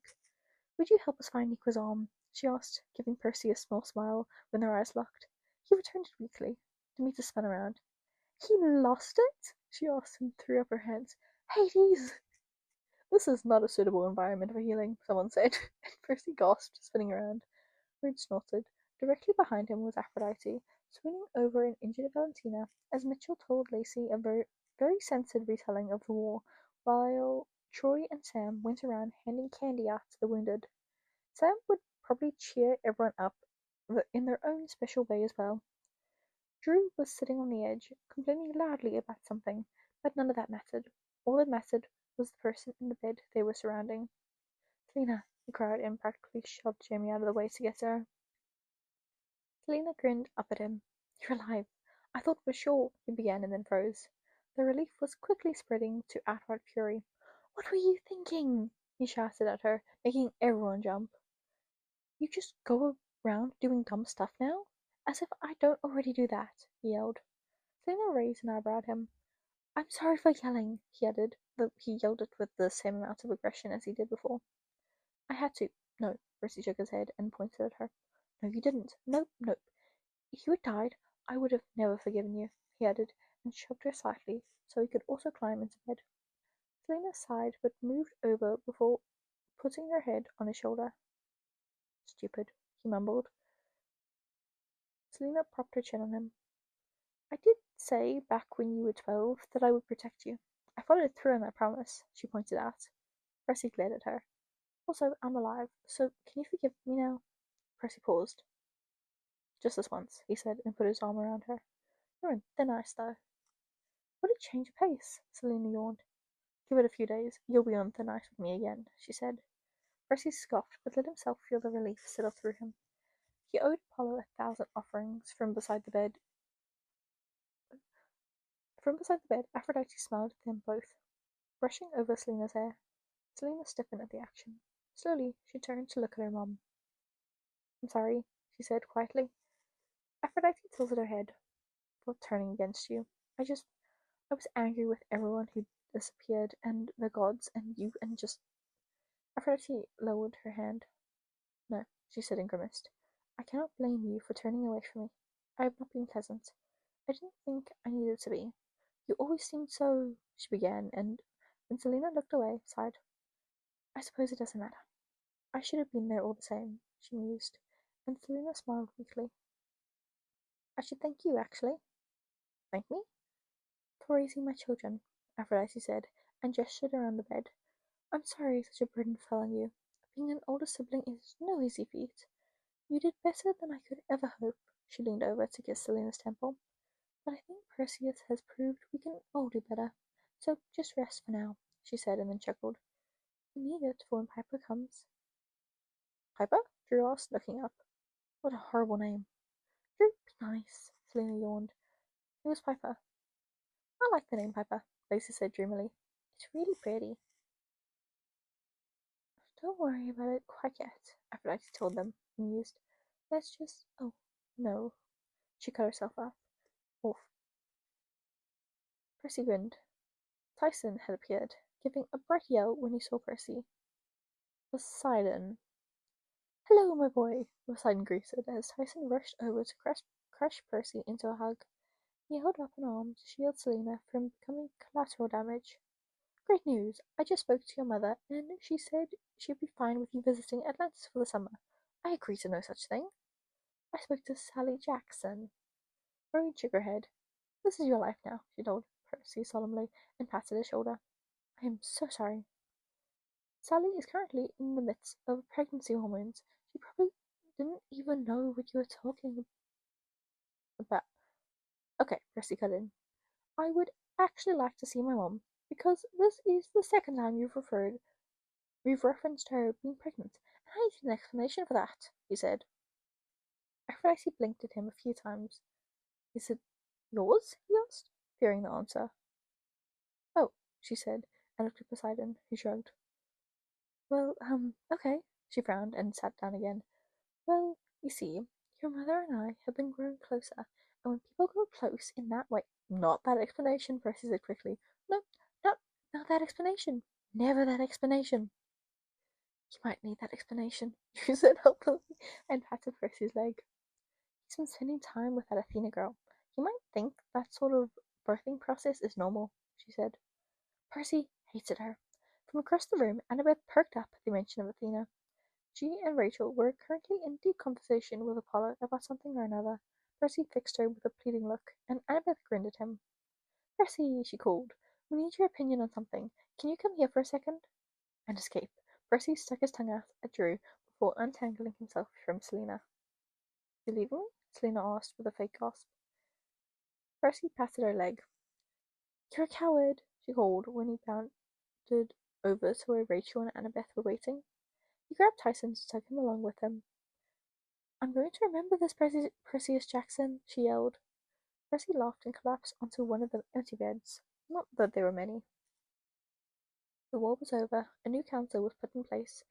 Everyone was more or less freed. Percy's identity was out in the open, and he had no idea how to feel about any of it. Absently, he held up a hand, letting water fly to the center of his palm. It shifted, forming a trident and then a dove. He turned to find Annabeth watching him. Are you angry with me? He asked her. She shook her head. He propped himself up. What do you think? Still gonna call me pretty boy? Annabeth laughed. I think it still works, she mused. I could come up with some new material, though. Kelpid? Seaweed brain? She suggested. Merman? Aquaman? She listed off. Percy made a face. Which do you feel more like? She asked curiously, swinging her legs over the side of the cot. Aphrodite or Poseidon? She asked. Percy considered. Ultimately, his home would forever feel like a beach with pounding waves and the smell of sea salt. But he also could speak French, create enchantments, and knew at least 10 different braids. I don't know, he admitted quietly. I just feel like me. And for the first time since all of this started, that might not have been a bad thing. Okay. Oh. So, this is the second last chapter. Yeah, the next one, chapter 12, will be the last. I'm gonna keep going because this is a series. I'll just go to the next one. But, like, this is fun. Crazy. Oh my god. Did I get burnt today? I might have. I just, like, put my hand on my neck and now, oh well. The problem for later for me to figure out. This one took forever. Like, what do you mean each part was pretty much an hour? I was fully expecting this video to reach 3 hours. The fact that it's not is a genuine surprise to me. I have recorded 3 days in a row because I was like, no, I gotta get this video done, but I also need to take breaks because otherwise my voice will die. Anyway, love this for them. Love that he knows about Reina already. Like, Reina. That was definitely something else I mentioned. Oh, I love Nico just being like, chop. Oh, this chapter was so funny. Like, I was laughing through so many parts. Like, can you just read the thing? Anyway, I was reading it, so meh. But I was laughing through the entire thing. So sorry about that. If you couldn't understand it, I genuinely apologize. I don't think I actually mentioned this before, but the link to the fic is always in the description, along with a couple details about it. I think. What do I always do? The words, the chapters, like two other things that I can. Oh, yeah, the name of the author. But also like the actual link to the fic and the art is always in the description. So if you can't understand me, or you just want to follow along with the text, check the description for the link. I forgot the words. Oh my god, I'm too tired. It is almost 11. It is 10:54. This is not the first time. I always record late. Like I start recording when the sun's still up, and I stop when the sun's down. So it's always pretty late when I'm recording. Well, now anyway. Past 3 days, literally. Anyway, rambling. I need to stop rambling at the end of these videos, but it's fun. Like, kind of one of my favorite parts. I'm like, oh, I get to go share my thoughts and what I've been doing. Except for the fact that I can't remember what most of my thoughts about the fic is, because I don't remember by that time of the end. No, it's cute though. What the hell? Why is there a random light on my? Oh, it's the microphone. Just a random light on my roof. Anyway, hope you enjoyed this. Leave your thoughts in the comments. I'm curious. I like getting comments. It's always so fun. Anyway, hope you Sunjobs enjoyed. Bye bye.